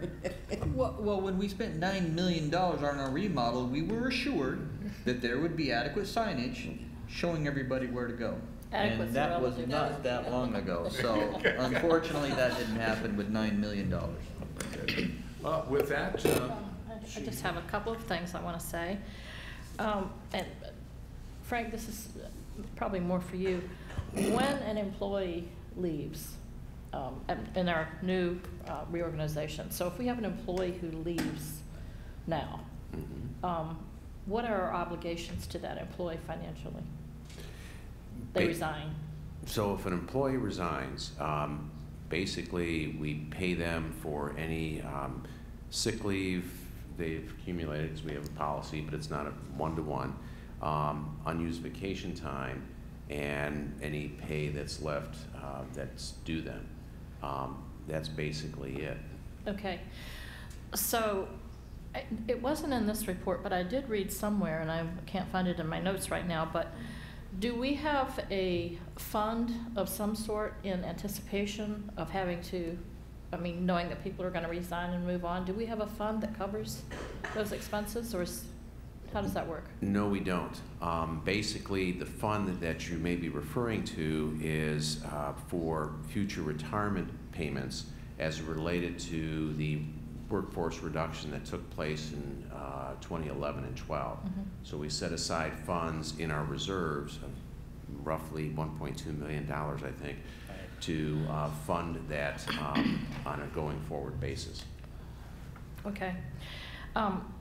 Another comment that I had talked to Frank about this earlier, on page 99, I appreciate the statement during the budget development process, staff failed to budget for the juvenile accountability block grant. I like the fact that you're just honest with us and say, okay, we goofed, here we are, own up, move, and move on. I like that instead of trying to dance around it. And if it was in accounting, you could certainly dance around me, except for you have him right there. So I did mark this up a lot. There's no point in going over because a lot of the questions that I had have been answered or Frank answered them. But very, very good job, and I'm definitely willing to support it. Okay, thanks, staff. And that, I'll entertain a motion. With that, Mr. Mayor, I'll move approve the recommendations contained in mid-year budget and direct staff accordingly. Second. Mr. Mayor, before we vote, if I could, please, I am going to vote against this because, as we know, again, the world changed, and we need to save every opportunity we can. And so when we have additional revenue, we have got to put more than 10% away for reserves. And I know we've got another item coming to us at our next council meeting for compensation study. So I know it's going to go up again. So please understand, I'm voting against this because we're not saving money here. We're just coming in and spending it. Thank you. Okay, there's been a motion and a second. Please vote. Got to provide the service. Motion passes 4-1. With Councilmember Osborne voting no.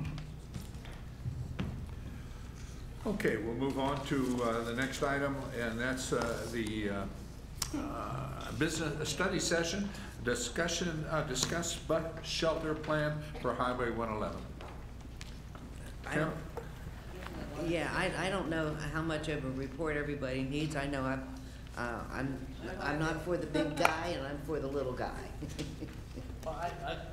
I've got a couple of questions. Why one of these would cost such an exorbitant amount of money, and what this $40,000 is needed to bring it to code. So, I mean, I've got a few questions on this.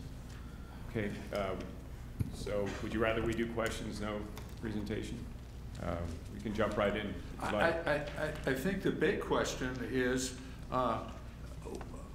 the bottom line cost to put in the special design bus shelters versus what Sunline would put in force. Okay. Ed, do you want to? Happy to. Thank you for saving me the opportunity to do a presentation. Appreciate that. Getting right down to the... Well, I had a nice quote from Thomas Watson, who is the chairman of IBM. I had all this stuff, but I'm happy not to do it. I'm sorry. On the financial side of it, we contacted Walmart, who put the last bus stop in, and we said, how much did that one cost? And their engineer said that that one cost $160,000 to construct. And so after falling out of my chair, as you probably would when you heard that dollar amount, we said, well, give us the breakdown. They had a $15,000 line item that we could attribute to, I don't know how to say this kindly, but perhaps they could have managed their project a little bit better and done it a little bit faster. So we thought that their number could have been reduced by about $15,000, but that still left a $145,000 line item. Now that was 2009 construction prices, and that was one single bus shelter.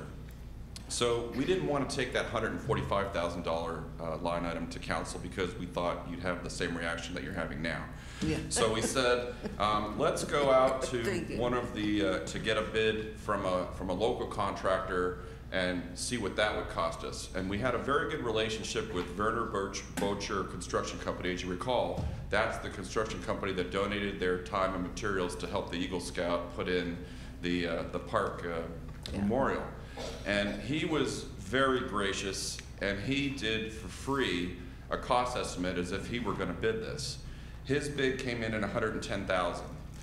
And so the number that you see before you at $110,000, that one is, now granted, this was not a competitive bid. We asked a favor of a local contractor, and he was not in a competitive environment.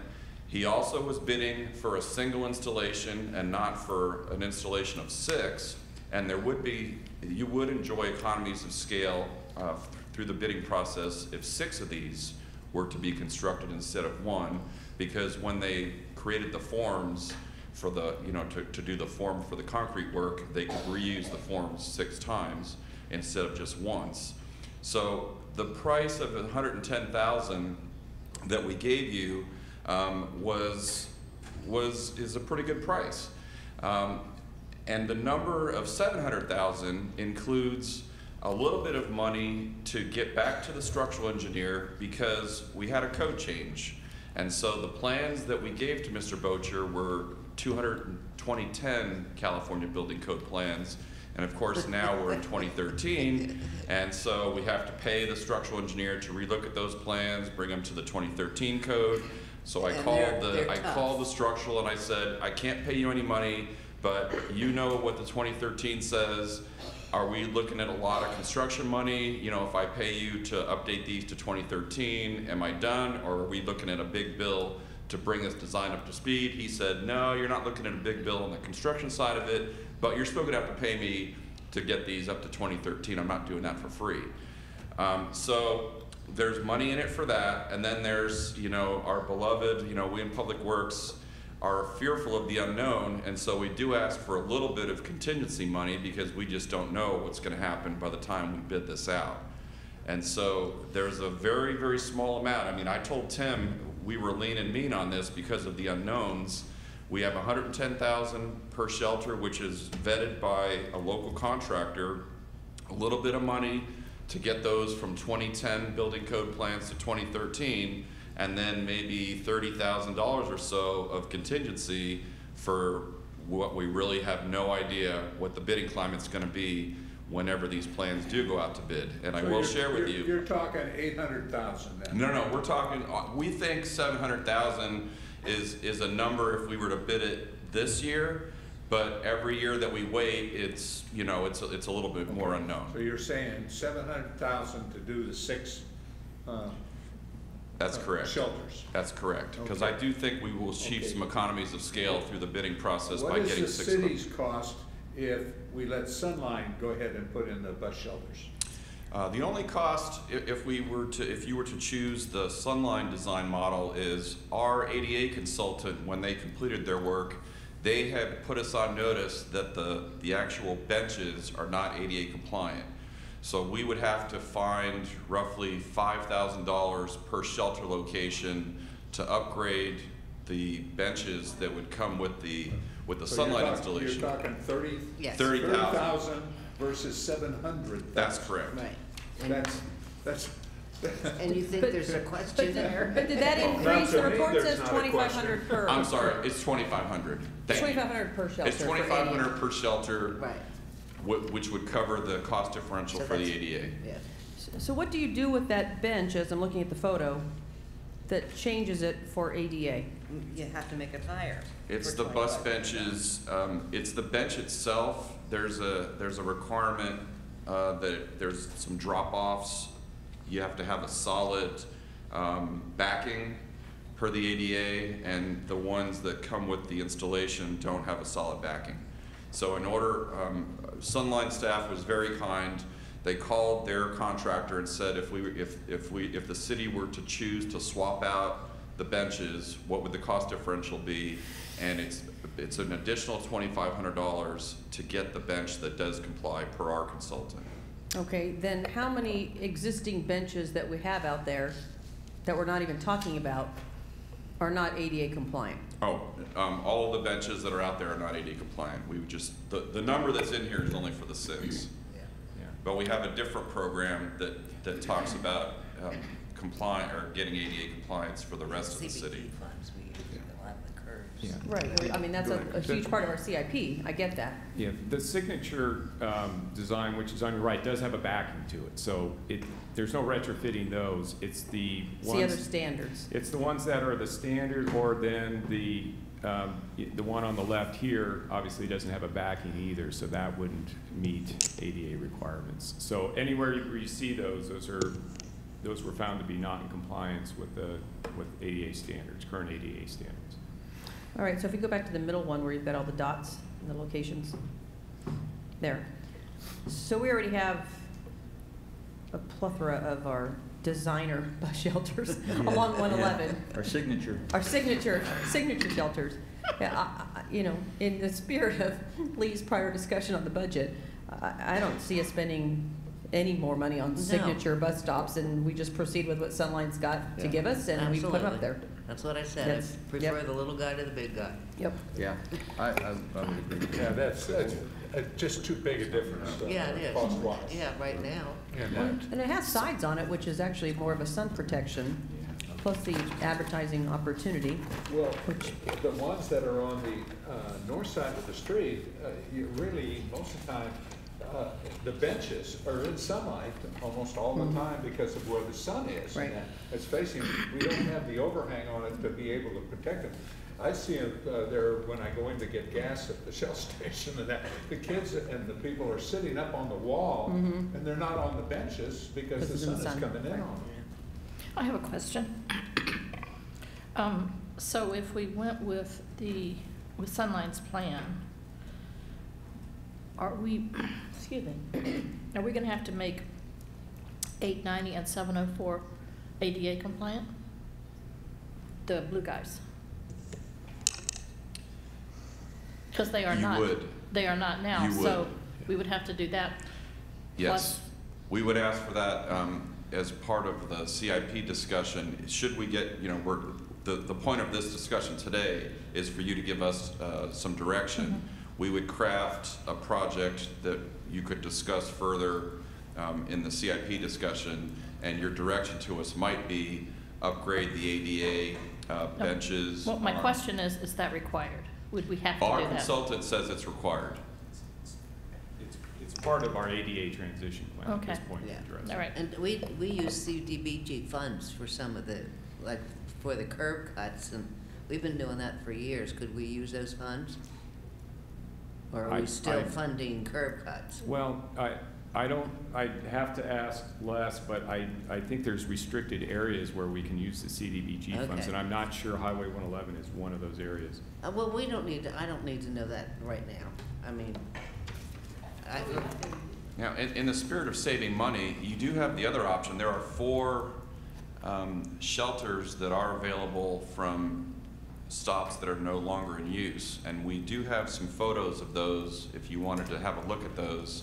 And if council directs us to take a look at those, if they fit the right-of-way constraints on 111 and you deem them worthy of the 111 corridor, we could look at placing those on the 111 corridor. It would give us a cost on cost. Well, those would be free to the city, because these shelters, Sunline has agreed to move them to 111 at no cost to the city. But we still have the ADA. But there would still be the ADA bench issue. There also might be some site work, depending on That where they're needs to be done located, with in order to make sure we got enough sidewalk around them as well. well, they actually look a little better than the metal, all the metal ones.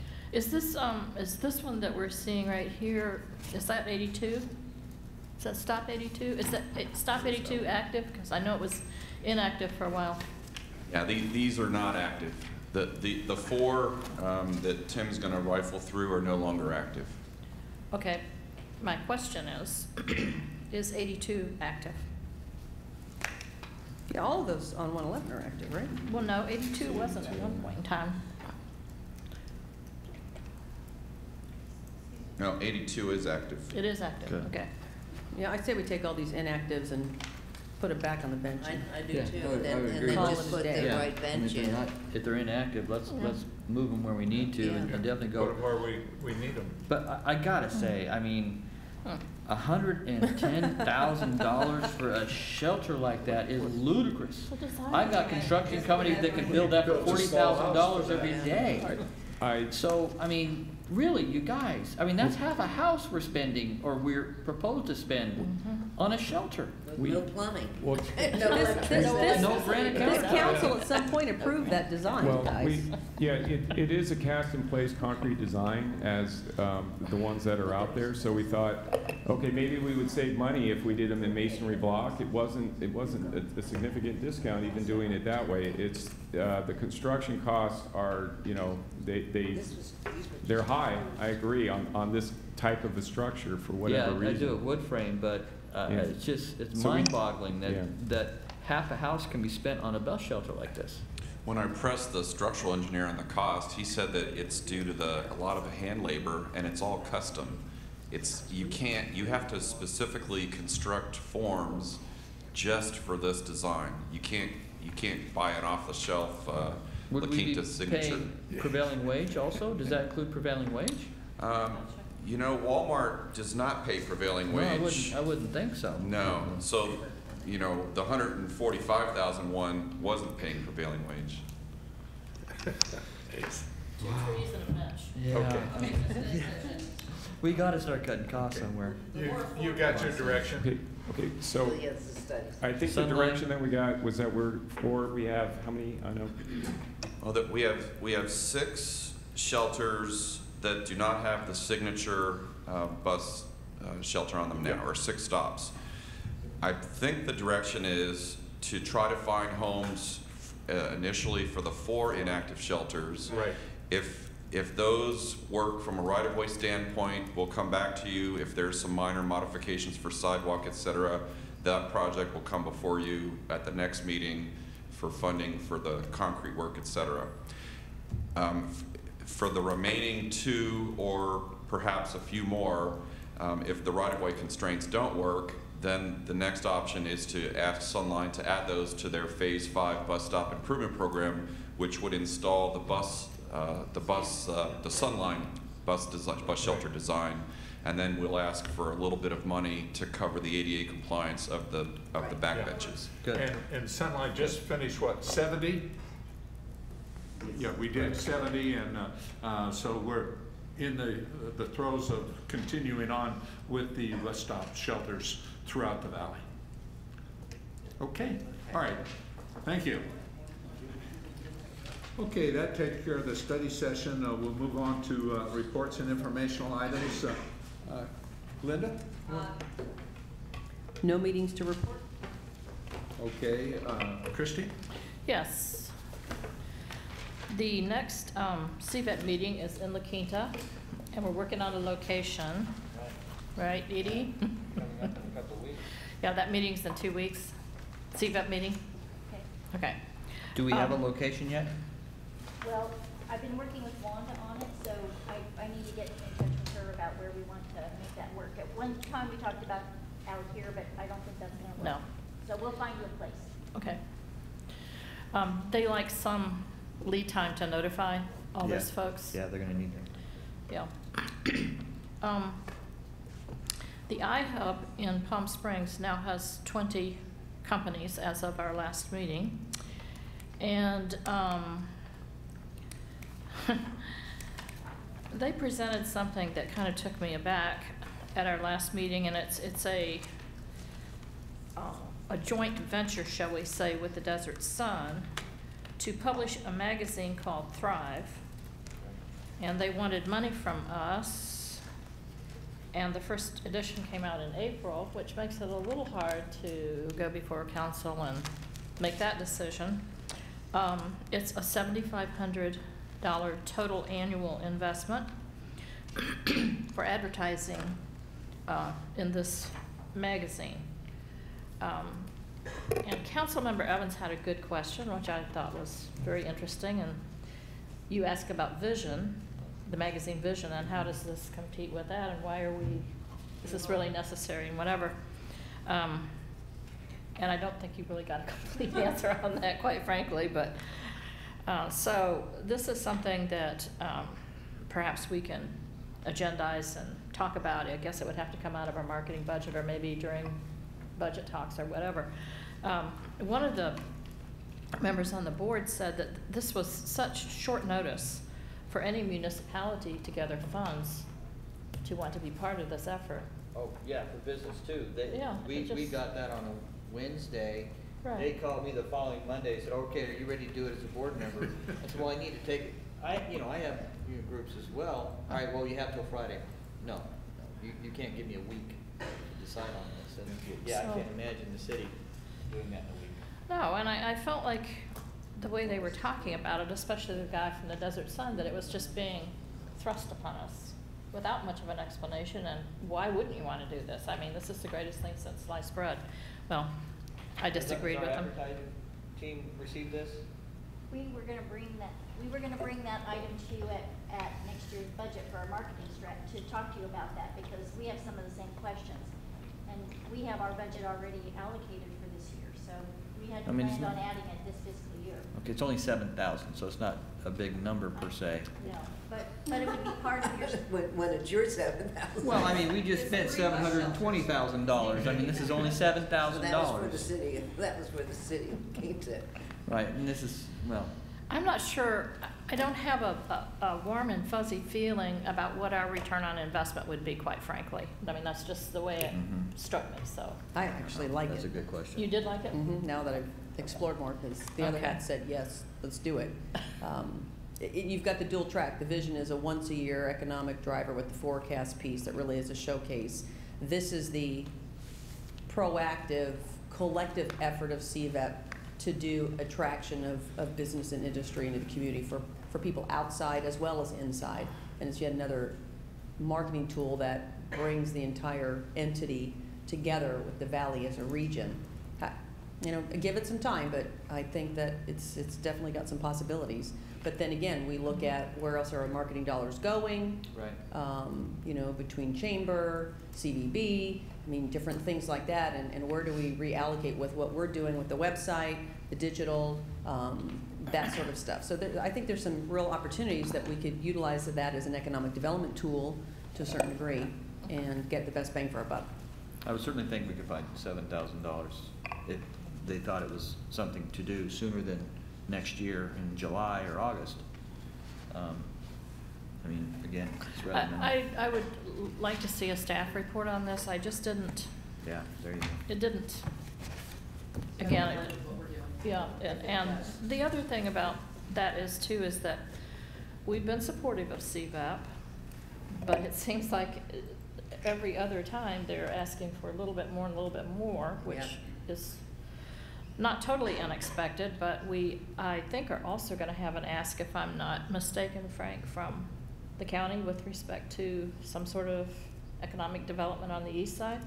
So I think we really need to look at the overall picture before we jump into this. I have 2 meetings next week. Actually, I have 3. So I'll be reporting on those at the following meeting. Okay. Thank you. Terry? Public safety is next Monday. Transportation is normally the first Monday, which would have been yesterday. We did not schedule a meeting for April, so there was no meeting. League of California Cities, I had a board meeting, as I think you all know, last week, or the week before, I don't know. I was up in San Francisco, and I did bring back some, and I had it printed out for you instead of just sending you the file, because somehow or other, I don't always feel confident that you read the file. What are you looking at me for? No, I'm not. I'm trying to look at everybody, and you happen to be on this side. Okay. Okay, so I'll not look that way anymore. Anyway, it's about the medical marijuana situation that's been going on up there, and the league did step out and work with the Police Chiefs Association and fashioning a piece of legislation that might work. And the reason for that is because last year we spent a significant amount of time making sure 4 pieces of legislation that was introduced for medical marijuana, that each piece would have in some way taken away cities' control over certain things. So they were fighting this, and they anticipated another 4 at least coming up this year. So they've crafted a piece of legislation between the league and the police chiefs who don't want it either. A piece of legislation that would be the most productive and protective of cities' rights. So I brought you all of that information. I would love to read that. I know. I'm not going to look that way, but here you go. And I already gave Susan's tree, and you both have one down there. So there's an extra one here. And along with that, and I might get Bill to help me on this one, but the 1484, I believe that's the one that, wait a minute. We actually won 1484. Were you aware of that? Were you there up on that one? This was where the state wanted to withhold sales tax and property tax. We actually won this, yeah. but then the state is appealing it. Yes, yeah, I'm aware of Okay, that. and maybe you can explain the legal appeal. Yeah. Rather than us. Maybe you can explain the appeal better than I could. Sure. The League of California Cities prevailed in the trial court on their facial challenge on AB 1484. And in particular, they challenged the penalty provisions that you're probably all aware of if a successor agency didn't turn over what the department said was due as part of the due diligence review, or these true-up payments. They had the authority under the statute to withhold your sales and use tax. They also had the authority to order a withholding of your property tax. The trial court really only reached the decision on the sales tax issue and said, you know, that would be a violation of the California Constitution if the state actually did go forward and try to implement taking sales tax from a city. The state has appealed that decision, and it's now, as far as, I mean, well, actually, if the appeal has been officially filed, I don't know if the appeal has been officially filed yet. Yeah, I know it was. It was? It was okay. Because I knew it was coming. Everybody knew it was coming, but everybody was waiting for the final judgment to be entered, and so that has happened.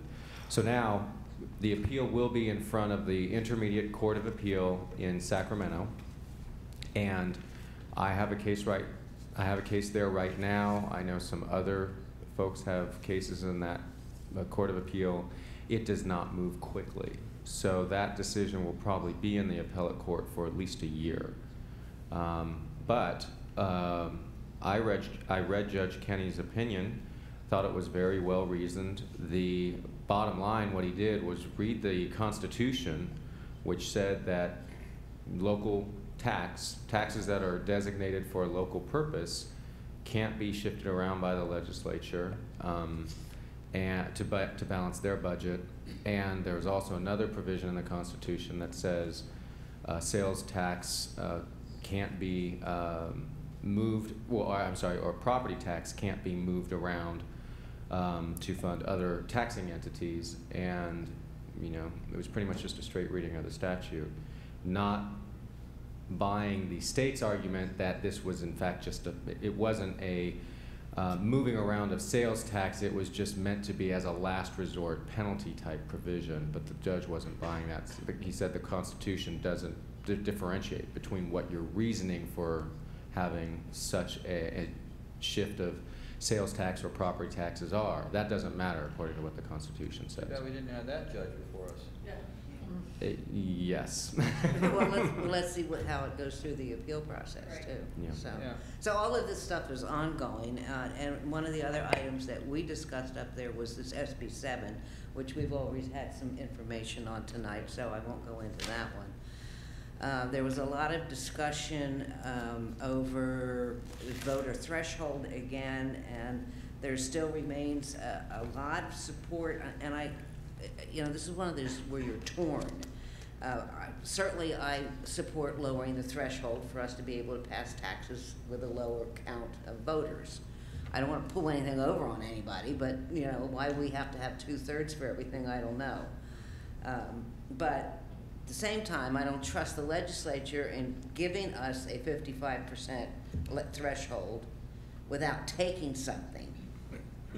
And the taking would be by virtue of the language of what we additionally had to do in this new tax that we might be going after. So I made it very clear, and the board agreed that everything that comes up, that the staff will be looking very closely at the language that's being used there, that we don't want to give something just for the heck of it, you know. So. And then there was a discussion with the city manager's task force, which has been put together to look at the OPEB. Everybody know what OPEB is? That's the other post-employment benefits, the other unfunded post-employment benefits. Yes. So that is being looked at, and there was a survey that's sent out, and in our staff report, it says in capital letters, we need every municipality in California to complete this survey, whether or not they have any OPEB obligations. I believe that was mentioned in our audit thing. Yeah, it was. I don't know that the survey was mentioned, but OPEB was in there. So if we've gotten this, or maybe we need to let them know we didn't get it, or we want to make sure we fill one out. It was complete. We've completed ours. Oh, we've done that. Yeah. Okay, good. And this one I already asked Frank that and got the answer to. The other bit of information would be the league division is next Monday night. It's in Riverside, which I know thrills everybody, including me. But it's being held at the Riverside Convention Center, and the Convention Center, if you know and been there many times like I have, was very old and dilapidated. They have torn it down to the ground and rebuilt it. So it's brand new, and this will be the very first event that's being held in the new Convention Center. And the speaker that night will be Kermit Alexander. Oh. He's UCLA. Yeah, he's okay. There you go. I don't want to hear him. You don't want to hear him, huh? We should buy a wing on that for $5 million. Buy a wing on this convention? On the new convention center. We gave $5 million. At least give us a name on one of the rooms. We gave who $5 million? Riverside County. Oh, well, this isn't the. This is the city of Riverside. Oh, okay. Which is in Riverside County, by the way. Which is like Quinta is in the Riverside County too. Anyway, I would encourage you. In fact, I talked to Richard this morning. I think we're going to probably go up and spend the night. So you might want to have a date night that night, and because the hotel is right adjacent to the convention center. Anyway, I'm not seeing a whole lot of, well, I'll go, so. Anyway, that's a shame that we can't, because an awful lot of the Riverside people are coming out to the West End. And, okay. And then the next LAFCO meeting, which is not until April, is going to be held here. So I'm telling you that just because for anybody that's interested in seeing how LAFCO operates, it's easier to see it here than it is in Riverside, which I know you all love to go up to Riverside, so. Will you let us know? It's a third Thursday, but I'll confirm that date and have Wanda. Yeah. Okay. And I think that's it. I have nothing at this time. Okay. I hit the jackpot. I had every one of them. And first one, this morning we had the city and the Chamber of Commerce bi-monthly meeting. Les did a wonderful job bringing us all up to date as to what's happening in the city. And Edie talked about our community services group and what's happening there. So we had a good report from the city. Dave Archer, very brief, didn't have a whole lot, just talked about the numbers and what they were trying to do to bring business in. But did he say the Taste of La Quinta, if it was how well it went? Yes, they said they didn't make as much money as they have in the past. It might have been the weather, because they were concerned about whether it was going to rain or that. It might have helped people back from coming in. Definitely more organized, by the way, this year than in the past. It was really a lovely event. Good. Weather to interesting, Sunline, basically not a whole lot going on, but you've read something about Sunline getting another extension of time, and I was concerned about this on submitting their audit, and I find out that it isn't Sunline, it's our auditors that are going through things and just delaying things. Yeah, we may be looking at a new auditing firm because they are just slow and that. So anyways, but other than that, it was a very easy meeting and that. How's your new person working out there? Lauren, good. She's really sharp and that. I had a nice conversation with her the other day and that. But she's doing fine and that. We had the water district, the Coachella Water District. Terry was there for not the whole time, but finished, and they were bringing us up to date. Yawning at the same time. Yes. and basically, the replenishment seemed to be even with the usage, and the replenishment seemed to balance itself out. At the end, you weren't there, Terry. I asked a couple of questions. And I said, during the construction of the canal, I said, what happens to the water supply? Will there be a breakage in being able to supply water to Lake Cahuilla and then to the farmers and to the recharge basins and that? And they said, no, the maximum would be 1 day, that they can make the changeover in 1 day. They've got it set up so that they'll cut off the one canal, the existing canal 1 day, and then the next day they'll open up the canal on the second. Wow. So they're very confident that this is going to be handled in just 1 day changeover. And I asked the question, I said, you know, we get a lot of questions by our citizens as to water shortage and that, and the drought situations and that. And as a group, they all said, we are not in trouble here in the east end of the valley. So long as we get the water from the Colorado River that comes in, that we can recharge in that. And he says the contractual agreements have us getting everything that we need in the foreseeable future. So they were very confident that we at the present time do not have a problem in that. And they said, please convey that to our citizens in the various cities and that. So I said, well, all I can do is trust what you're saying. What's interesting going on in that regard is there are quite a bit of farmers from Central California coming down here buying land right now. So land prices are going crazy in farming because farmers are coming down where they know we have water. Where we've got so water. Yeah, we've got a bunch of land transactions going on in the farming. Yeah. Yeah, it really is going crazy.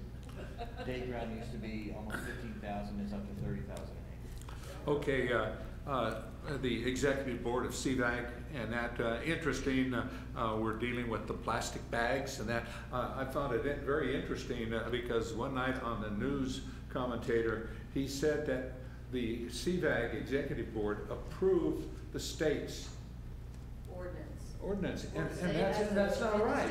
And I said, wait a second, that's the one thing we didn't approve. We were sitting back waiting for them to make a decision before we do. But we did approve saying that an ordinance, taking it and let each city make their own determination of how they want to handle it. But I think the majority of them on CVAG sitting back saying, let's let the state take the lead on this thing. Let them make the determination, and you know, if we agree, then we'll go along with it.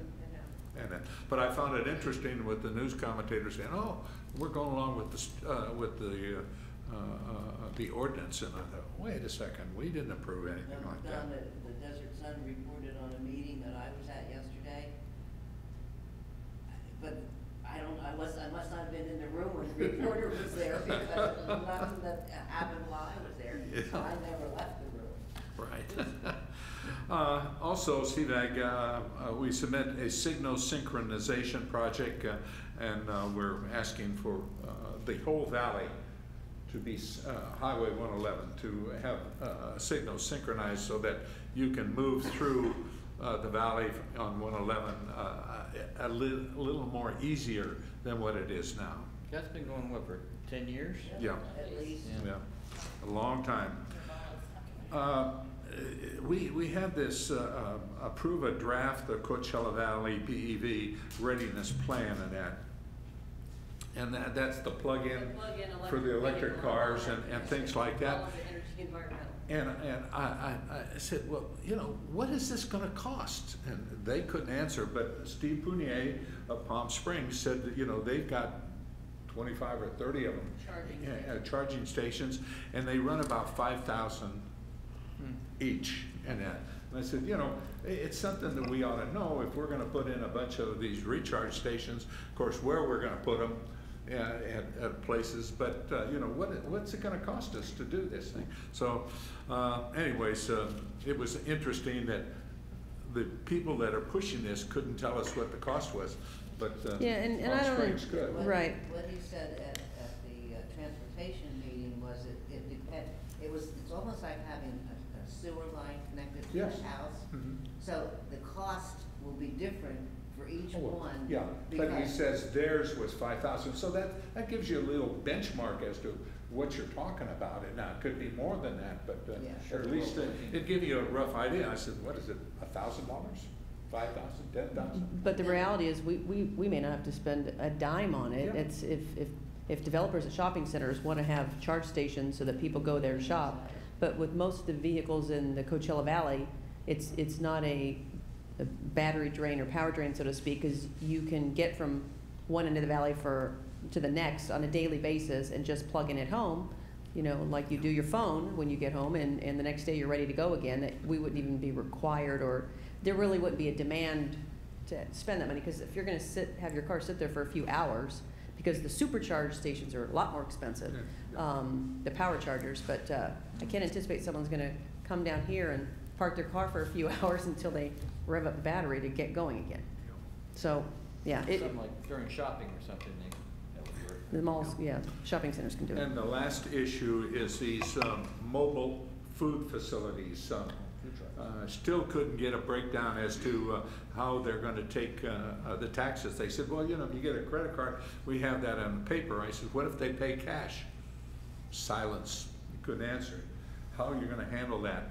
And then it's something that each city is going to have to look at, is to set their own codes and ordinances as to where these mobile units can be parked, and that you can't park them on Highway 111. You know, it's one thing, you have these vending areas where construction sites are and the truck pulls up. Those are fine. But where you've got existing restaurants, right, and existing facilities, and a car comes and he parks right in front of those, you know, I kind of have a problem with an issue like that. It takes away from our business. Well, right, and I would see more of an opportunity, like a more event opportunity, or like these foodie trucks, that it's an event that comes in and you invite them just like you would a craft fair or the car show or whatever, and it's a compilation of that venue that would include it could include some of our local restaurants, because like Fisherman's, I mean, a lot of them go out to Stagecoach or what have you, and they have a mobile setup that they can provide services. I found it interesting because the new layout for Silver Rock from Meriwether we just got. You noticed that? And you noticed on there spots set aside for food trucks, mobile units. That's event specific. I didn't know if you saw that. That's oh no, I saw it. I noticed it right away and wondered what you were thinking. Yeah, well, you know, under certain venues, I think that would be fine, but I sure like to be able to an organized process. You know, convinced that we're going to get our share of the tax revenues that they sell out of these vending areas. And That's as what far we as- get to decide. As far as I know, our existing brick and mortar restaurants depend on those very same events. Yep. For the kind of, Right, right. that they get once or twice or 3 or 4 times a year. And I frankly am a little concerned about it in our community, in the city of La Quinta, because we don't have, like Riverside has a multi-opportunity to do something Mhm. like that. It's a huge city. Right.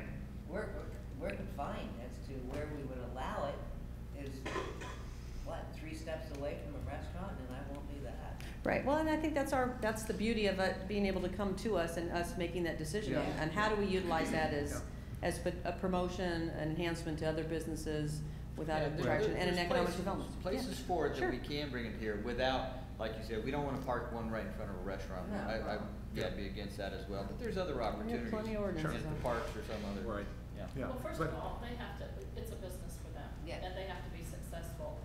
And they're not, La Quinta's just too small to have Right. someone Mass make a brand. living out of it. Right, So, yeah. in my opinion, I mean, Yeah. Yeah. it's- Business it has to be license, event right. driven or business Mhm. driven or Yeah. walk away from a bar that doesn't serve food, things like that. Well, that's where, if you're watching Food Network, that's Right, basically that's where they they go. are, Yeah, that's for sure. That's it. So with that, I'll move on to department reports. City Manager? I have one item, and that is at the previous council meeting, you gave us direction to prepare letters that would go out on 2 assembly bills or pieces of legislation and a resolution, and you were all going to sign them. They're sitting at Wanda's desk, so if you would, you go by, sign Those them. are allowed to all sign. Correct, because we We were discussed it here in an and open discussed meeting. Okay. That's it. Okay. City Attorney? Nothing? Nothing to report? City Clerk? Nothing additional? Those, management, anything? Okay. We'll move on to then mayor and council members' items. I just have one item, and that's to thank Frank for the great program you put on for all of our commissions last week. I thought it was great. People seem to enjoy it and that, so thank you very much for the informative meeting. Okay. I do have a question for our law enforcement.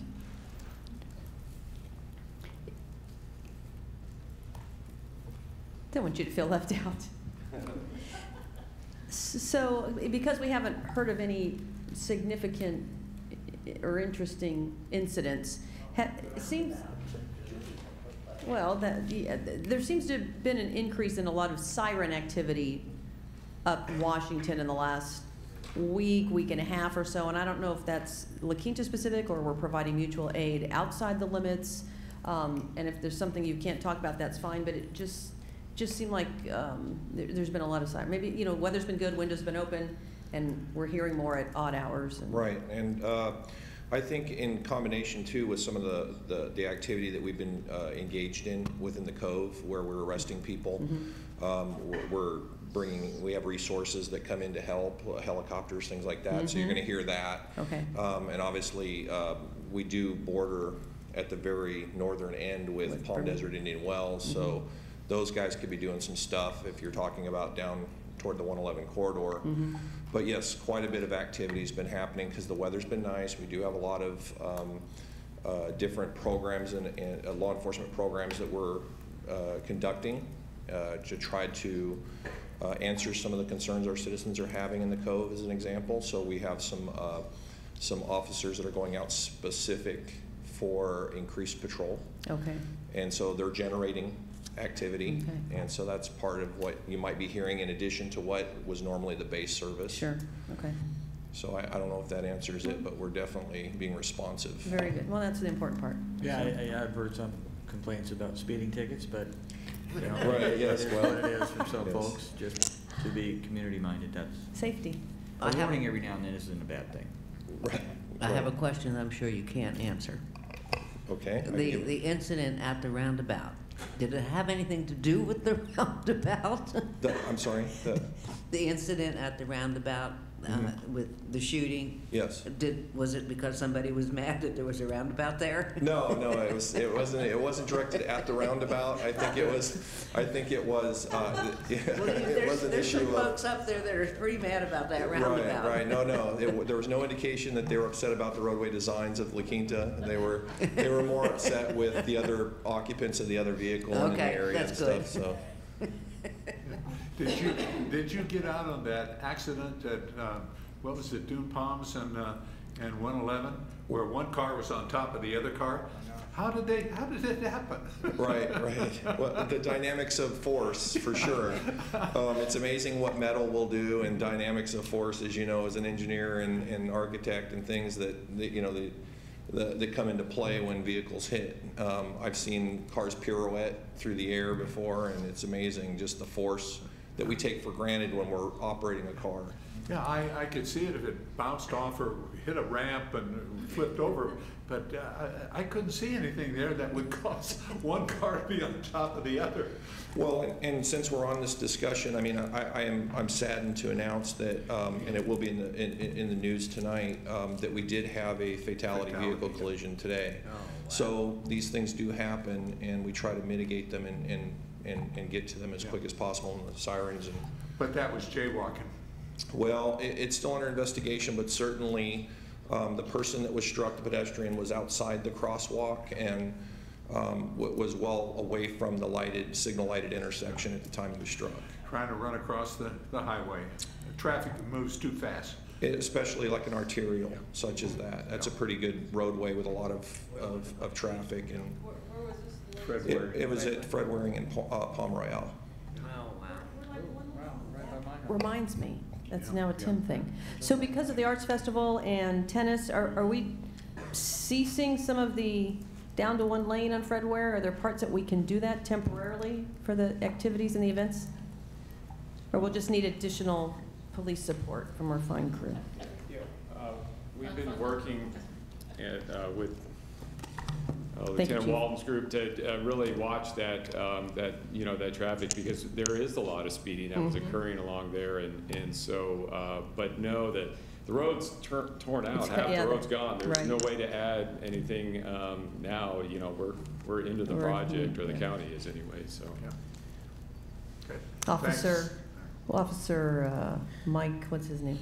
Bradford, Chief from CHP. Yes. Every news station, every radio station, he's always, and the trouble continues at La Quinta on the Fred Waring Drive, and it's like, making it better because of the county. Thank you. Thank you, Mayor and City Council. All right, thank you. Well, that concludes the agenda. I'll entertain a motion to adjourn. So moved. That's second. Moved and second. Please vote. Okay. Motion passes unanimous. Okay, we'll move on to the successor agency. So I'll call to order the successor agency to the La Quinta Redevelopment Agency for Tuesday, March 4th, 2014. Let it be known that all agency members are present. Public comment is our first item on the agenda. Anybody wishing to speak on this item? Seeing none, we'll move on to confirmation of agenda. Any changes by staff?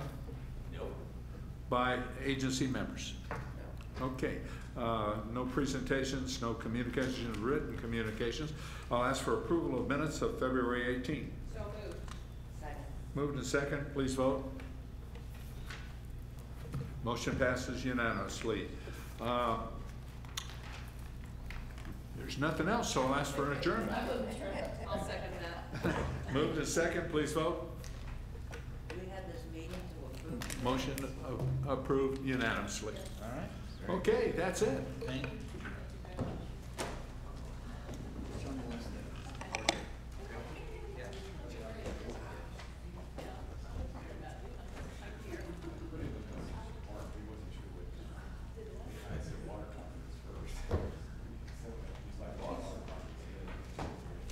So this was the meeting that I